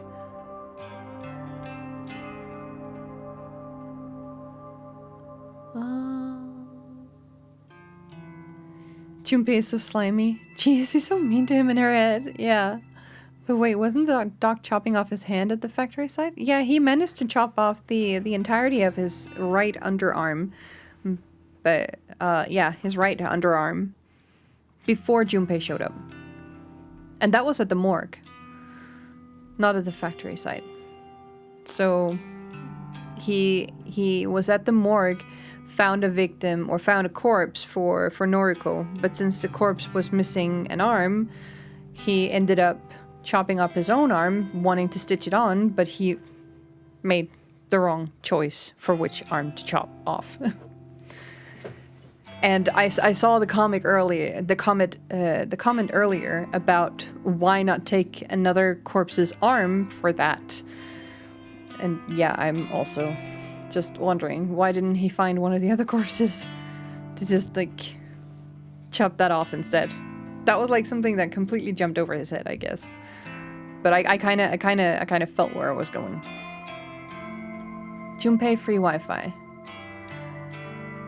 Hey cutie, the guys checked out a bunch of factories yesterday. Got the location, HMU. I have to read the message twice to be sure my eyes aren't deceiving me like usual. Does he truly have the location I've been looking for? I take a calming breath. I don't want to jump to conclusions, especially with something involving Junpei. He has the tendency to exaggerate, and may just be trying to get me excited about some useless information. I send him a short reply requesting the information. I instantly receive a thumbs up emote, then the text box changes to an animated ... as Junpei composes his follow-up message. The waiting is agonizing. If Junpei pulls through for me here, I might finally learn Noriko's location. If it all pans out, then everything could be over by tonight. It's hard not to get excited about the prospect. It's hard not to get ahead of myself. I could leave my death behind and never look back. I could become Noriko and live the happy life she has been keeping to herself all these years. The message finally arrives on my screen. It's an address. Not that I expected anything else. A street name and a factory number on the Shin-Okubo area. One more message from Junpei comes through. Junpei free Wi-Fi. My guy saw a chick matching Noriko's descriptions inside the factory. They thought that she was a zombie. Ha! Go check it. This is it. As long as this information is solid, I've located Noriko's factory. My entire body begins to shake. An icy chill washes over me as though I've just walked into a cold shower. It's a strange sensation for a dead girl to feel. Pain doesn't affect me, and yet the cold is something I can never banish from my bones. No time to focus on that. I have to stay calm. Need to concentrate and pull myself together. I launch myself up from the couch and collect the backpack hanging over the coat rack. I unzip it, run my hands through its contents, and convince myself that everything I need is within. After swinging the bag over my shoulder, I throw open the apartment door and venture outside. Yeah, stupid dude. Said I wasn't a fun season. He chose the wrong arm and turned out to be the right as well. You turn, yeah. So silly. The factory is a rundown mess. How anyone can live here is beyond me. I suppose I'll just have to find a way to make it feel like home. Maybe once I'm inside Noriko's skin, I'll be able to understand why she's so comfortable here. Yeah, the more I look at it, the better it seems. This will be my home. I'll be Noriko and live here happily ever after. I'll sit back and enjoy the life that she has been withholding from me. Firstly, I need to find somewhere to change my clothes. I can't kill someone if I'm wearing my nice dress. That's just not acceptable. I did consider changing at home, but then I would have scored funny looks from people on the train ride over here. Is it strange that a dead girl fears entering a socially awkward situation? I always go out of my way to avoid uncomfortable situations. Perhaps that's just a remnant of the life I once knew. Something that I can't quite leave behind. It's the same as my obsessive compulsions. They cling to me like carrion flies, swarming over my corpse. I shouldn't be worried about any of those things, but dead or not, my mind can't just discard the anxieties that shape my entire life. Wait, what am I doing? Why am I trapping myself in this pointless thoughts? My goal is right in front of me. Noriko is on the other side of that brick wall, completely unaware of what is about to happen. A heavy-handed slap to my face doesn't sting, but it causes me to reevaluate what I'm doing. Focus.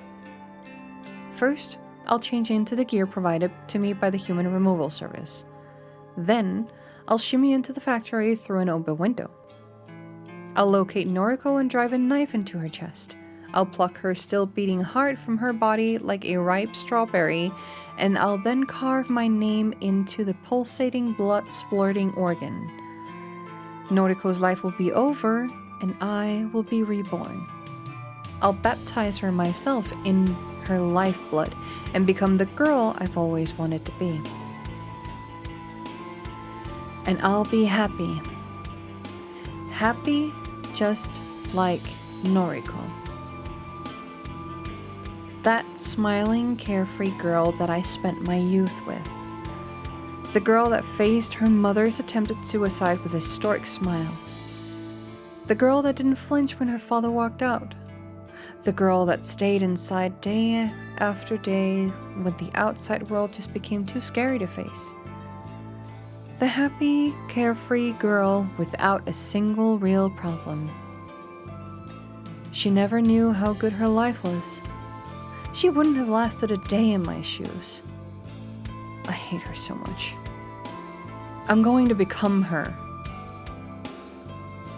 My backpack hits the ground with a dull impact. I tear my yellow sundress from my shoulders and let it fall to the ground just like a snake sheds its skin. The cool afternoon breeze bites at my naked skin and makes the tiny hairs across my body stand on end.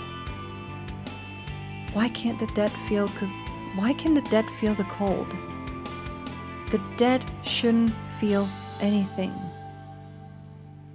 I crouch and rummage through my backpack, withdrawing my change of clothes. Slowly, calmly, deliberately, I dress myself in the dark gear that marks me as a herald. One of many. I note the comforting weight of 4 knives concealed within my jacket, 1 in each sleeve and 2 against my chest. It's important to be armed to the teeth. After donning every article, I pull on a broad mask of the back. A mask in the likeness of Corpse Girl, my enemy and my future identity. I slide the mask over my face and a curtain of calm descends over me. This is the last time I march forward in the name of the Human Removal Service. This is for my own personal agenda. The scheming of that rebellious group of killers no longer guides by my hand. This is for my own personal agenda. The scheming of that rebellious group of killers no longer guides my hand. The time has come. I approach the factory's front entrance and try the door.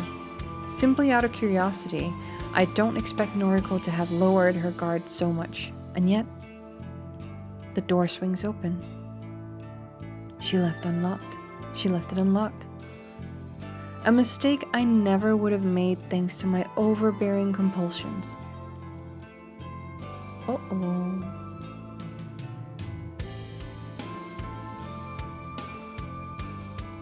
Why are the words name and girl in colors all the time? See, that's something I don't know. There's like multiple words in color throughout the entire game, but I'm not sure what they signify. That's exactly the reason she's schizophrenic. She had a persona that protected her against the bad things. Yeah.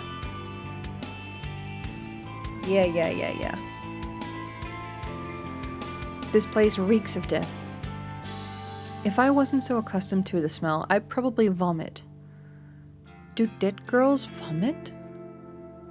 The dull, steady hum of an air conditioner registers in my consciousness, but it doesn't distract me from examining the surroundings. Countless empty body bags are strewn across the pockmarked concrete floor. Some are stained with brown blood and some are completely clean. The series of shelves, almost like warehouse racks, run along the walls and across the floor in haphazard patterns. Whoever planned this layout wasn't out of their mind.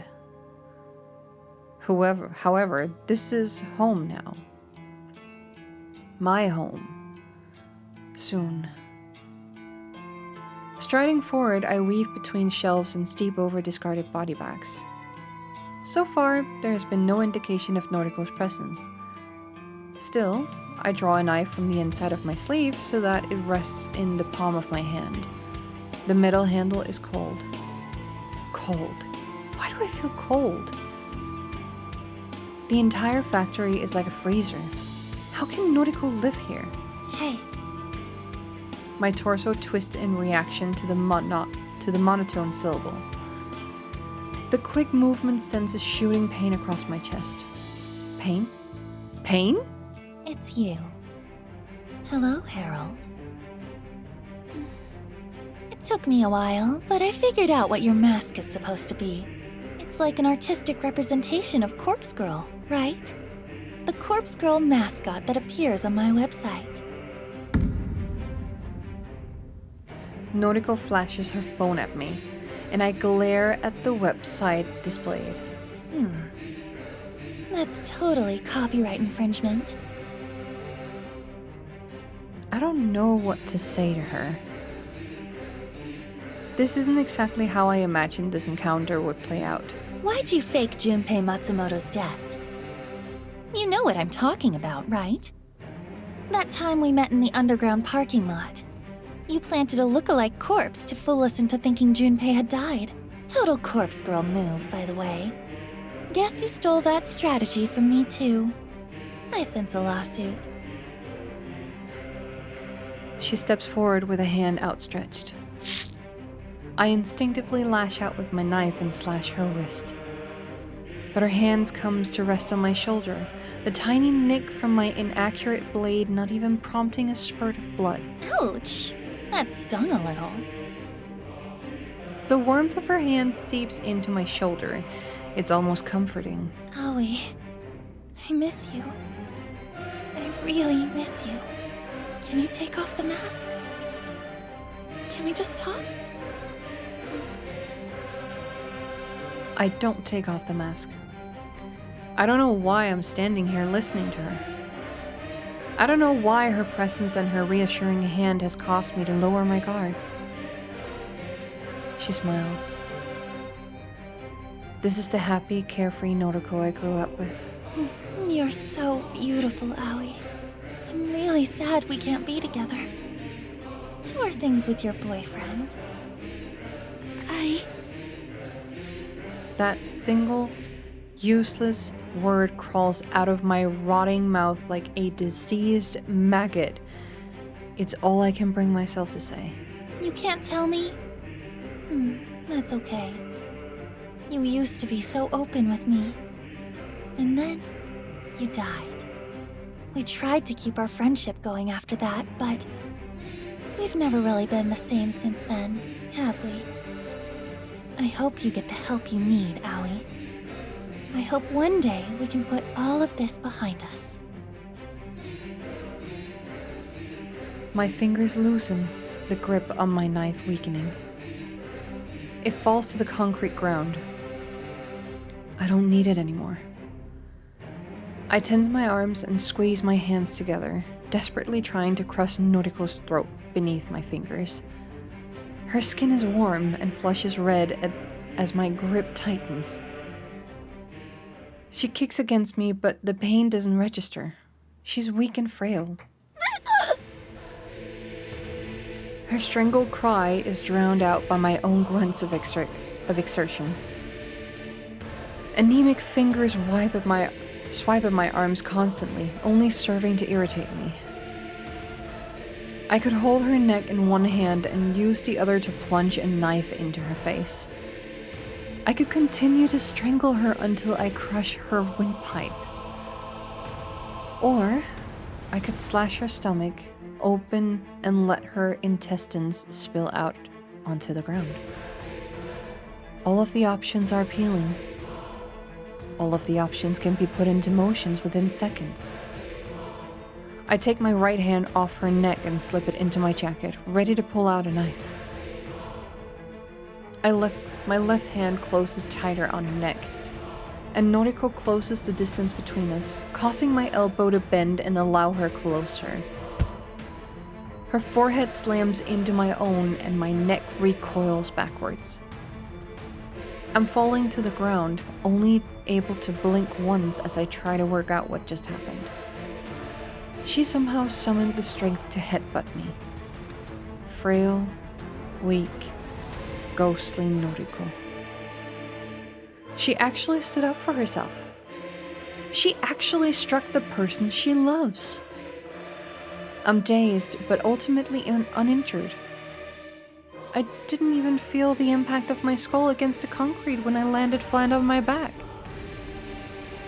Noriko towers over me and rubs her neck, her ragged breathing even louder than the thrumming air conditioner. Sorry, Aoi. I had to defend myself. Please, get up. Let's... Please get up. Let's talk about things. I get up.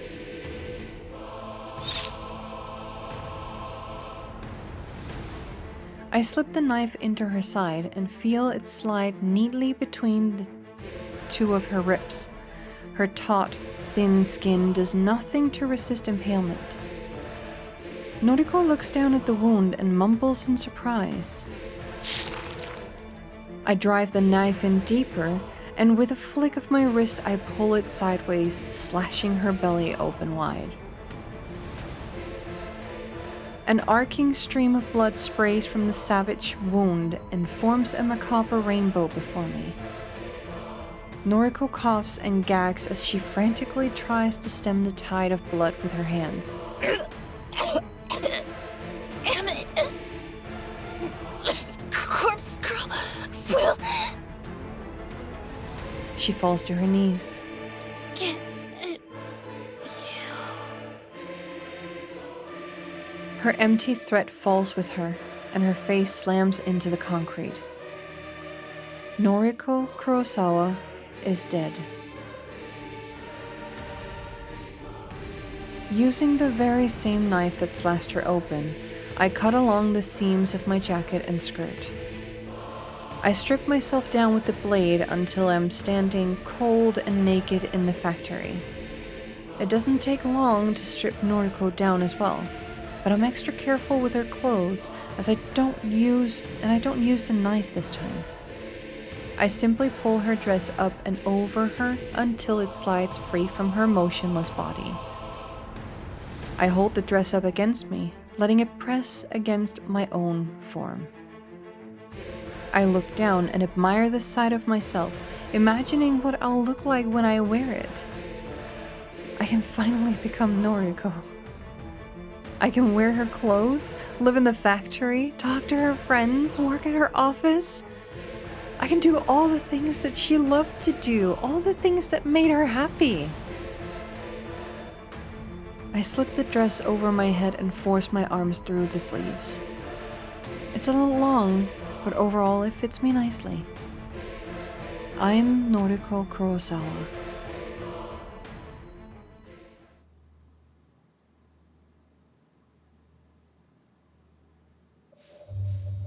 Final act.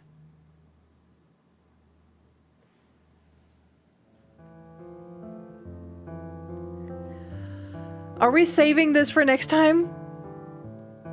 Are we saving this for next time? Because we just went through an entire act in one sitting. No, wait. Let me just check. What are... next Friday, that would be the 31st, was it?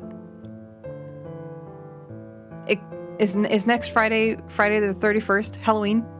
Then we're not going to be playing this game. Okay. Let me just. We're gonna be playing Phasmo. We're gonna be playing Phasmo next Friday. Oh.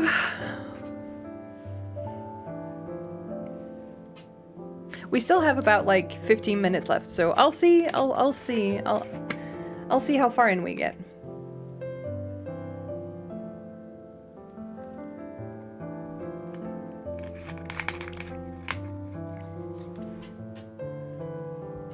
I'll see in how far we get.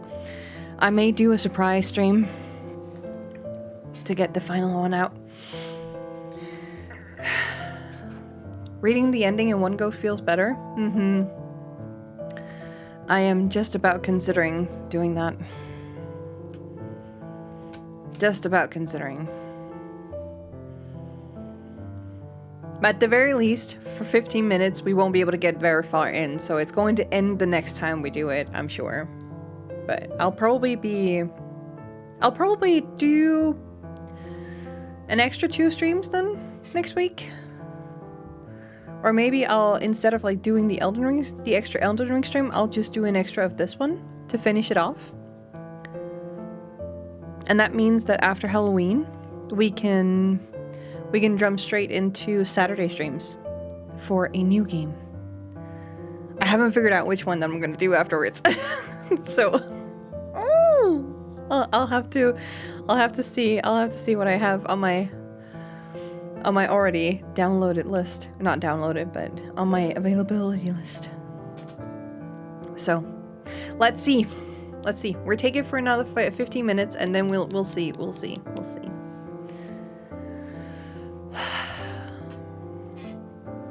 When Mother killed herself, she didn't die. Well, she died, but not really. It's a funny thought. Everything that she was, everything that made her Asuna Kurosawa, left this planet on that day. Her body remained, but her soul had departed. She got sent away to a care facility, and I didn't see her very often after that. On the rare occasions I visited her, I would always notice that her eyes no longer looked like mine. I hate her for what she did to our family. Yuriko and I were the only children at the time. But Mother hung herself up from the ceiling and made us watch. She encouraged us to kick the chair out from underneath her. We didn't understand what she was doing. She told us it was a game. So we kicked the chair, and we laughed. And Mother laughed. And then her neck snapped, and she stopped laughing. And that light in her eyes that I once shared with her was extinguished instantly. Yuriko screamed, and I screamed, and Mother just wouldn't move. And we couldn't get her down from the ceiling, and eventually Yuriko remembered how to call for an ambulance, and the paramedics arrived, and we were taken away. And after I was completely fucked up, because you don't just walk away from something like that and act like nothing happened, I spent years trying to force the painful memories of her attempted suicide out of my mind. But I didn't exactly cope with it very well. How could I? I became terrified of the world and became used to locking myself inside and wasting away. Yuriko dealt with it a little better than me. I can't say her rebellious behavior was the right way to cope, but it had to have been healthier than staying inside for weeks at a time. By the time I reached senior high school, I think I had mostly gotten past everything. The vision of Mother hanging from the ceiling in front of me didn't haunt my dreams. The sound of our laughter intermingled with screaming I didn't always ring in my ears. Aoi helped me through a lot of it. She shared all of her problems with me and made me feel a bit better. Like, maybe my life wasn't so bad. Aoi's life was kind of messed up. Her father was arrested for various crimes and didn't spend much time in her life. When we were ready to graduate, we came back to town When we were ready to graduate, he came back to town and violently attacked her. She called me and told me that he killed her. But she killed him too, so it was all going to be okay. Her words, not mine.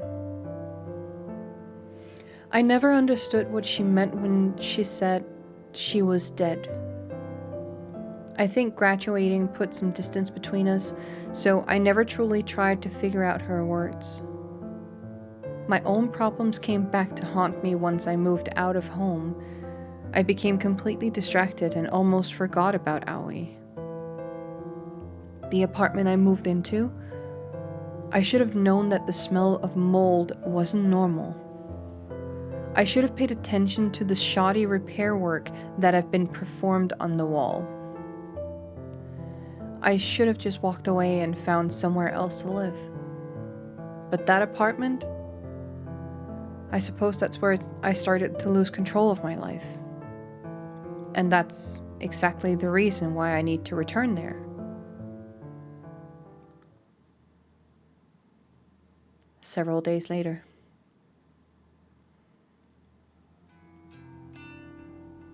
Looks the same as always.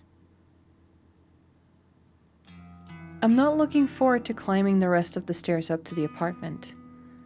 I can hardly walk at all, even on flat ground.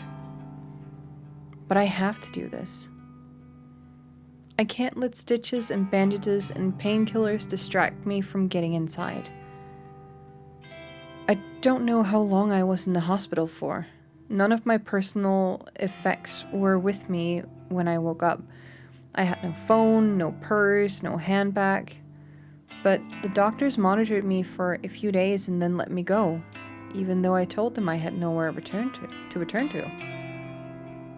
They just threw me out on the street. They couldn't even tell me what happened to the girl who attacked me. They had no idea if she had been arrested or not. I have a feeling she's still out there. Regardless, I'm here now. My wound is apparently on the mend, and I don't have any signs of infection. All I have to focus on is the ascent in front of me. Each step I climb is more difficult to conquer than the last. Each time I raise my leg, I experience a tearing, searing agony along the length of my stomach. More than once, I have to stop and check that my stitches haven't torn wide open. When I'm sure my flesh is more or less intact, I continue scaling the mountain. My head throbs, and beads of sweat drip down my face. When I hit the landing on the level below my own apartment, I spy a familiar face. Noriko? Momo Ogawa, the daughter of Kenshi Ogawa, the man I framed in order to maintain my innocence. Hey, Momo. Dad! Her panic cry isn't the reaction I was suspecting. Her father is exiting the apartment just as Momo cries out. He does a double take before glaring at me. Noriko, surprised to see you here. I can't quite get a grasp on this one, on his tone. Is he happy to see me or angry? Does he even know that I'm the reason he was arrested? Well, I'm assuming the police let him go fairly quickly. After all, he's here at his home and not rotting in a cell. Hello. Your landlord said you disappeared. Yeah, kind of. Are you okay? You look like... His gaze turns to the hospital tags adorning my wrist and package of spare bandages I have slung over my shoulder.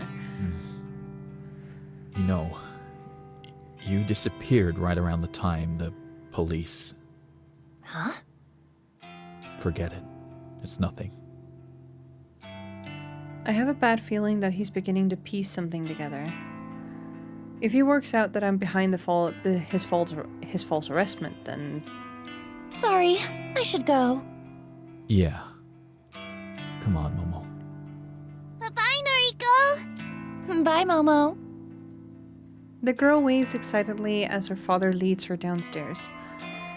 I should feel relieved that he's safe, but honestly, I just feel guilty. My actions, Corpse Girl's actions, put a lot of strain on that little family. I have to keep going. The last flight of stairs is torture on my battered body, but I persevere and reach the front door of my apartment. It's at this moment that I remember I don't have any keys to get in. Shit. Out of desperation, I try turning the handle and the door opens. Either I left the place unlocked or the landlord has been inside and forgot to lock up. I'm just thankful that I can keep moving forward. The curtains are open, bathing the living area in a soft light. I'm home. Home. No, that's not right. This isn't my home. This isn't Noriko's home. This is Corpse Girl's home. I never really lived here. I simply existed within these walls. The real Noriko was held hostage by an omnipotent presence sealed in this home. The things here are just as I left them so long ago. It's a comforting feeling, but at the same time, it sends a chill down my spine. It's time to move on. I stride with purpose towards the kitchenette and slide open one of the drawers. Inside is a small mallet with a metal head. It's a treasure I acquired from a garden shed on the apartment grounds back when I first moved in. It's not very large, but that suits me just fine. I don't have the strength to wield anything bigger than this. Bringing it to bear is still a great deal of effort. I grip the handle with both hands and lift the deceptively heavy tool. Equipped with this tiny weapon of destruction, I slowly lurch towards the hallway. I make my way to the very end, where a blank, stark, white wall faces me. The paint on the wall is peeling, like it was slapped on without care. The plaster is cracked like it was applied by an amateur. And the lingering stench of mold is at its strongest when I stand in front of this wall. I bring the mallet down with both arms, the heavy metal head crashing into the wall with as much force as I can muster. The struggle of bearing the mallet is taking its toll on my wound. I feel the stitches on my stomach threatening to snap and break. But I can't stop here. I can't stop until I've crushed this wall and revealed the glittering contents of the trove hidden inside. Another swing and another crash against plaster. I cry of pain and another hole in the wall. I scream and swing a hammer and groan and slash a weep, and the wall crumbles beneath my sheer force of will. White dust clouds my vision and provokes me into a coughing frenzy. When my eyes and throat clear up, I throw the mallet to the carpet and venture forward. I clamber through the human-sized hole in the wall and find myself within the secret cage of the other side.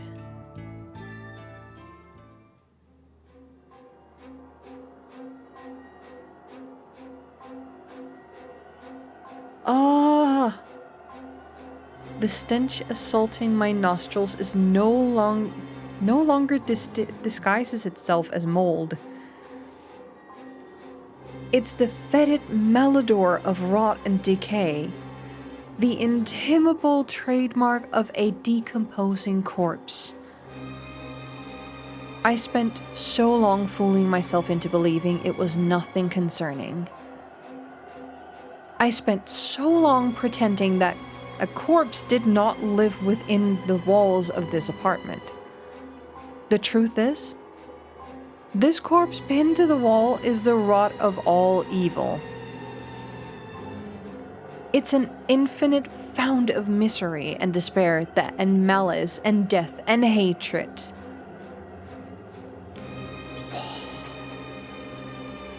This is Corpse Girl.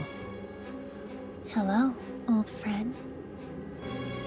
The corpse does not reply. To call it a corpse is no longer entirely accurate. It has become a little more than a skeleton, an osseous edifice, a macabre tribute to the unyielding sands of time.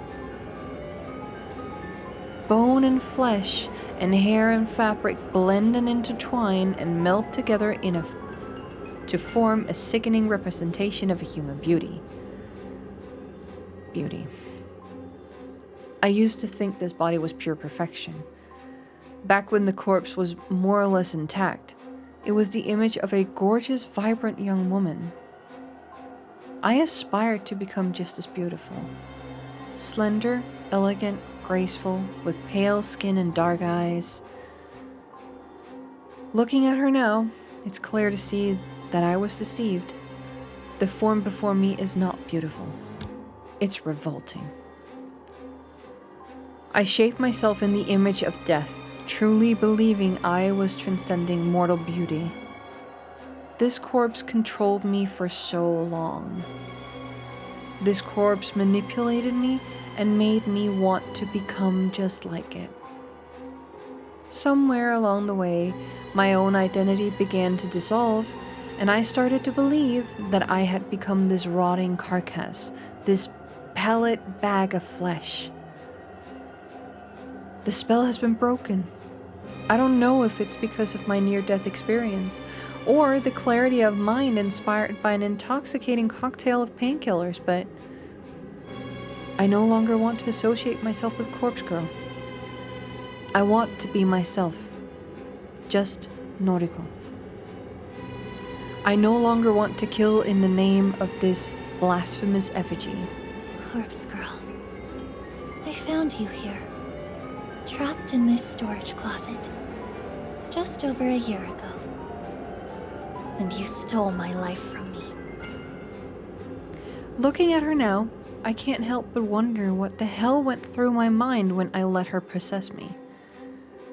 Why did discovering this corpse have such a profound, lasting effect on my psyche? I shut my eyes as a wave of dizziness threatens to overcome me. Staggering in the near darkness, I struggle to regain my balance. I had blocked out the memory of discovering this corpse for so long. I refused to acknowledge it ever happened. But the crystallized fragments of that forgotten memory have finally breached the surface of my consciousness. I can finally recall the event thanks to the clarity brought about my current state of mind.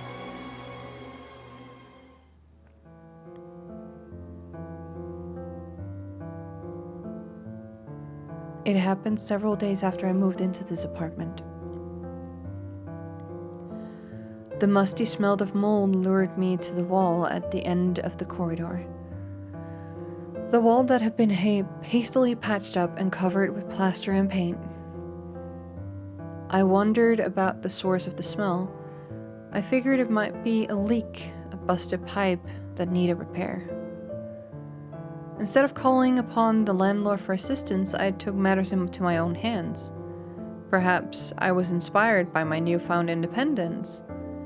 I had just become a free young woman living on my own for the first time. Perhaps I was just stupid. I located the mallet in the garden shed, tore down the wall, found Corpse Girl, and in that moment, I fell to my knees. Someone had hung this corpse on the wall and decorated the storage room with books and photographs. The sight of the dead woman bearing down on me instantly unearthed the buried memories of my mother's attempted suicide. The pain and despair that I had repressed for so long found its way out of my mouth and formed an unholy scream. I think the fear of that discovery and the subsequent revival of subdued memories caused me to slip in and out of consciousness. I was paralyzed by fear and my entire body was racked with pain. Looking back now, I feel like I must have spent days lying in a heap on the floor of the storage closet. Days spent within a dreary haze of dread and depression and distress. Days spent at the feet of that hanging corpse. That form began to look up. That form I began to look up to and idolize. Days spent in a lull, a fever dream, surrounded by photographs on the wall of all manner of corpses. Days and days of my soul and identity slipping between my fingers. Something must have eventually cracked inside me, because I remember getting to my feet and repairing the wall. I don't know how I did it, but I patched it up and painted it over and vacuumed up all the dust and debris from the carpet. Then the memory of the entire incident just vanished from my mind. The only relic I retrieved from that storage space was a single book, a heavy tome that must have tumbled out of the closet during my delirium. Fausse Photographie, a comprehensive history of photo manipulation.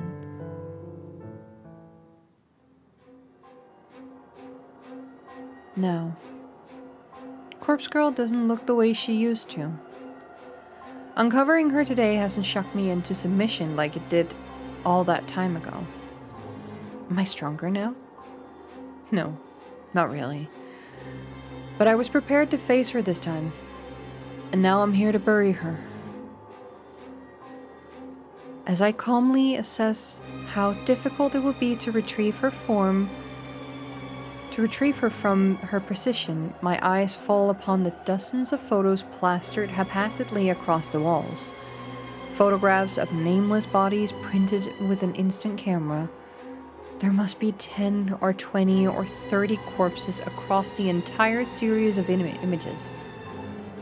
I don't recognize any of them.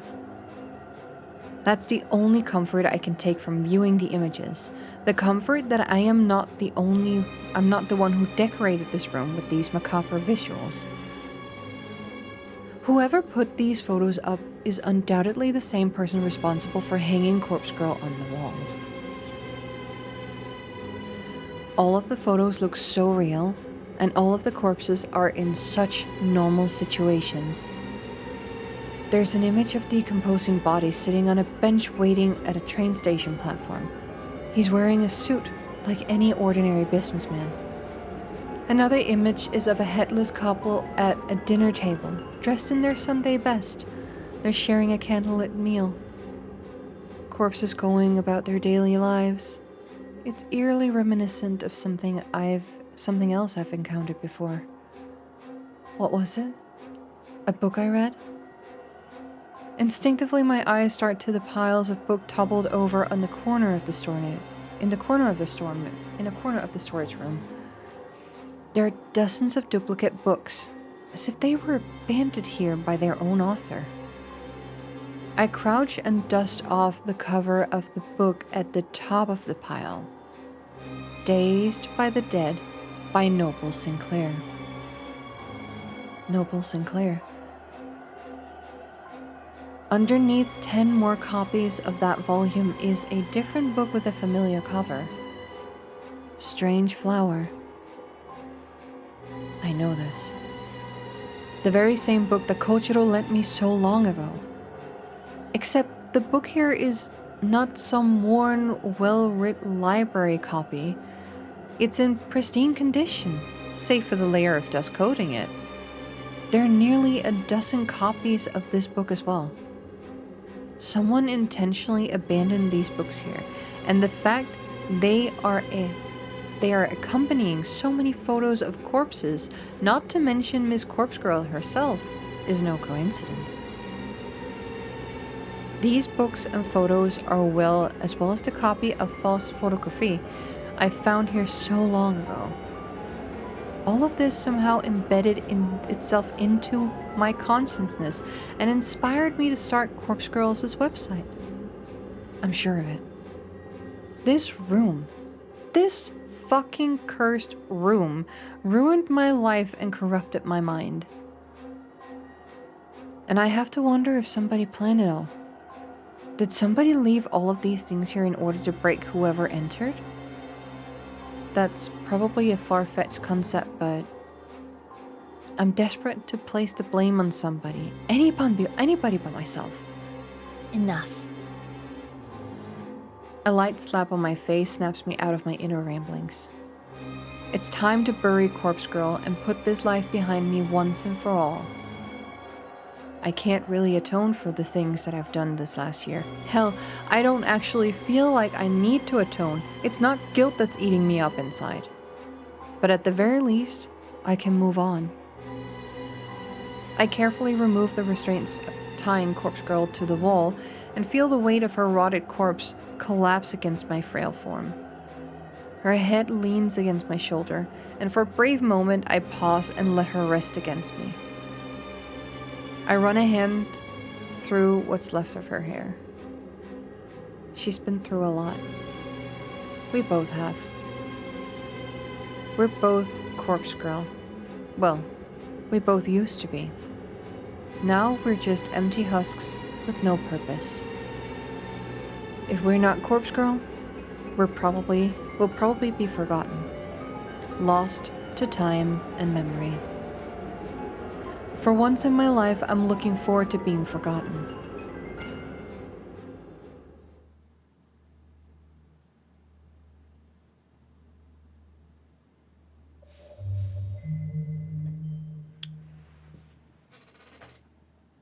I'm gonna save this for another one.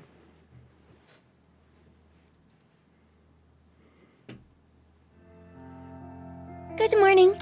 Sorry I'm late. Good morning. Good morning. Good morning. We're ending.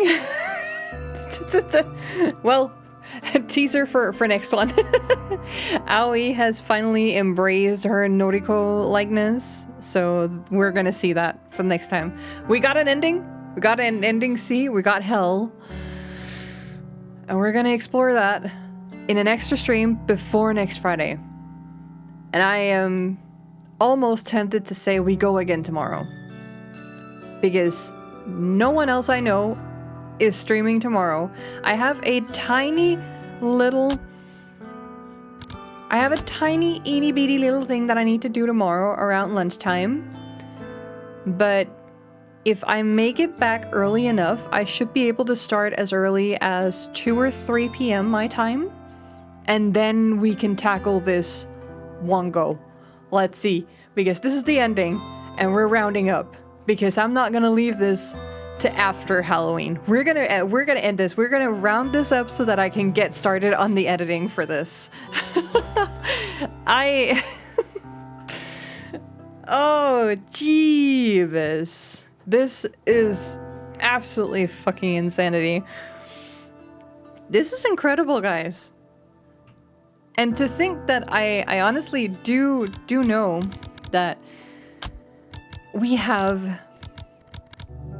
Okay, we saved. Title. Yes.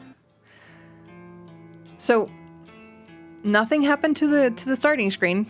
You get to see this. Oh.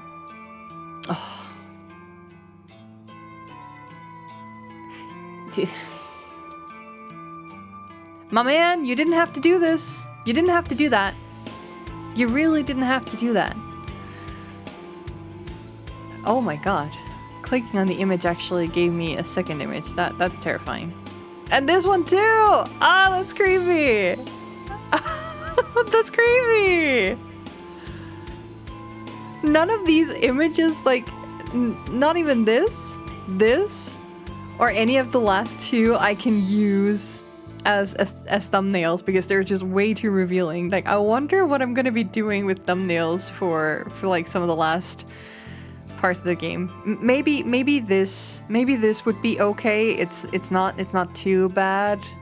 It's not too revealing or anything. We could potentially use this as a thumbnail, just not the skeleton, but the other one. The first one here, that's a little vague. I could potentially use that. This one, however, is too much. But god damn! Kojiro actually dragging Shizuko home like that? Just dragging her body through the streets? That's... This game is absolutely insanity. And I feel like I need to play it again.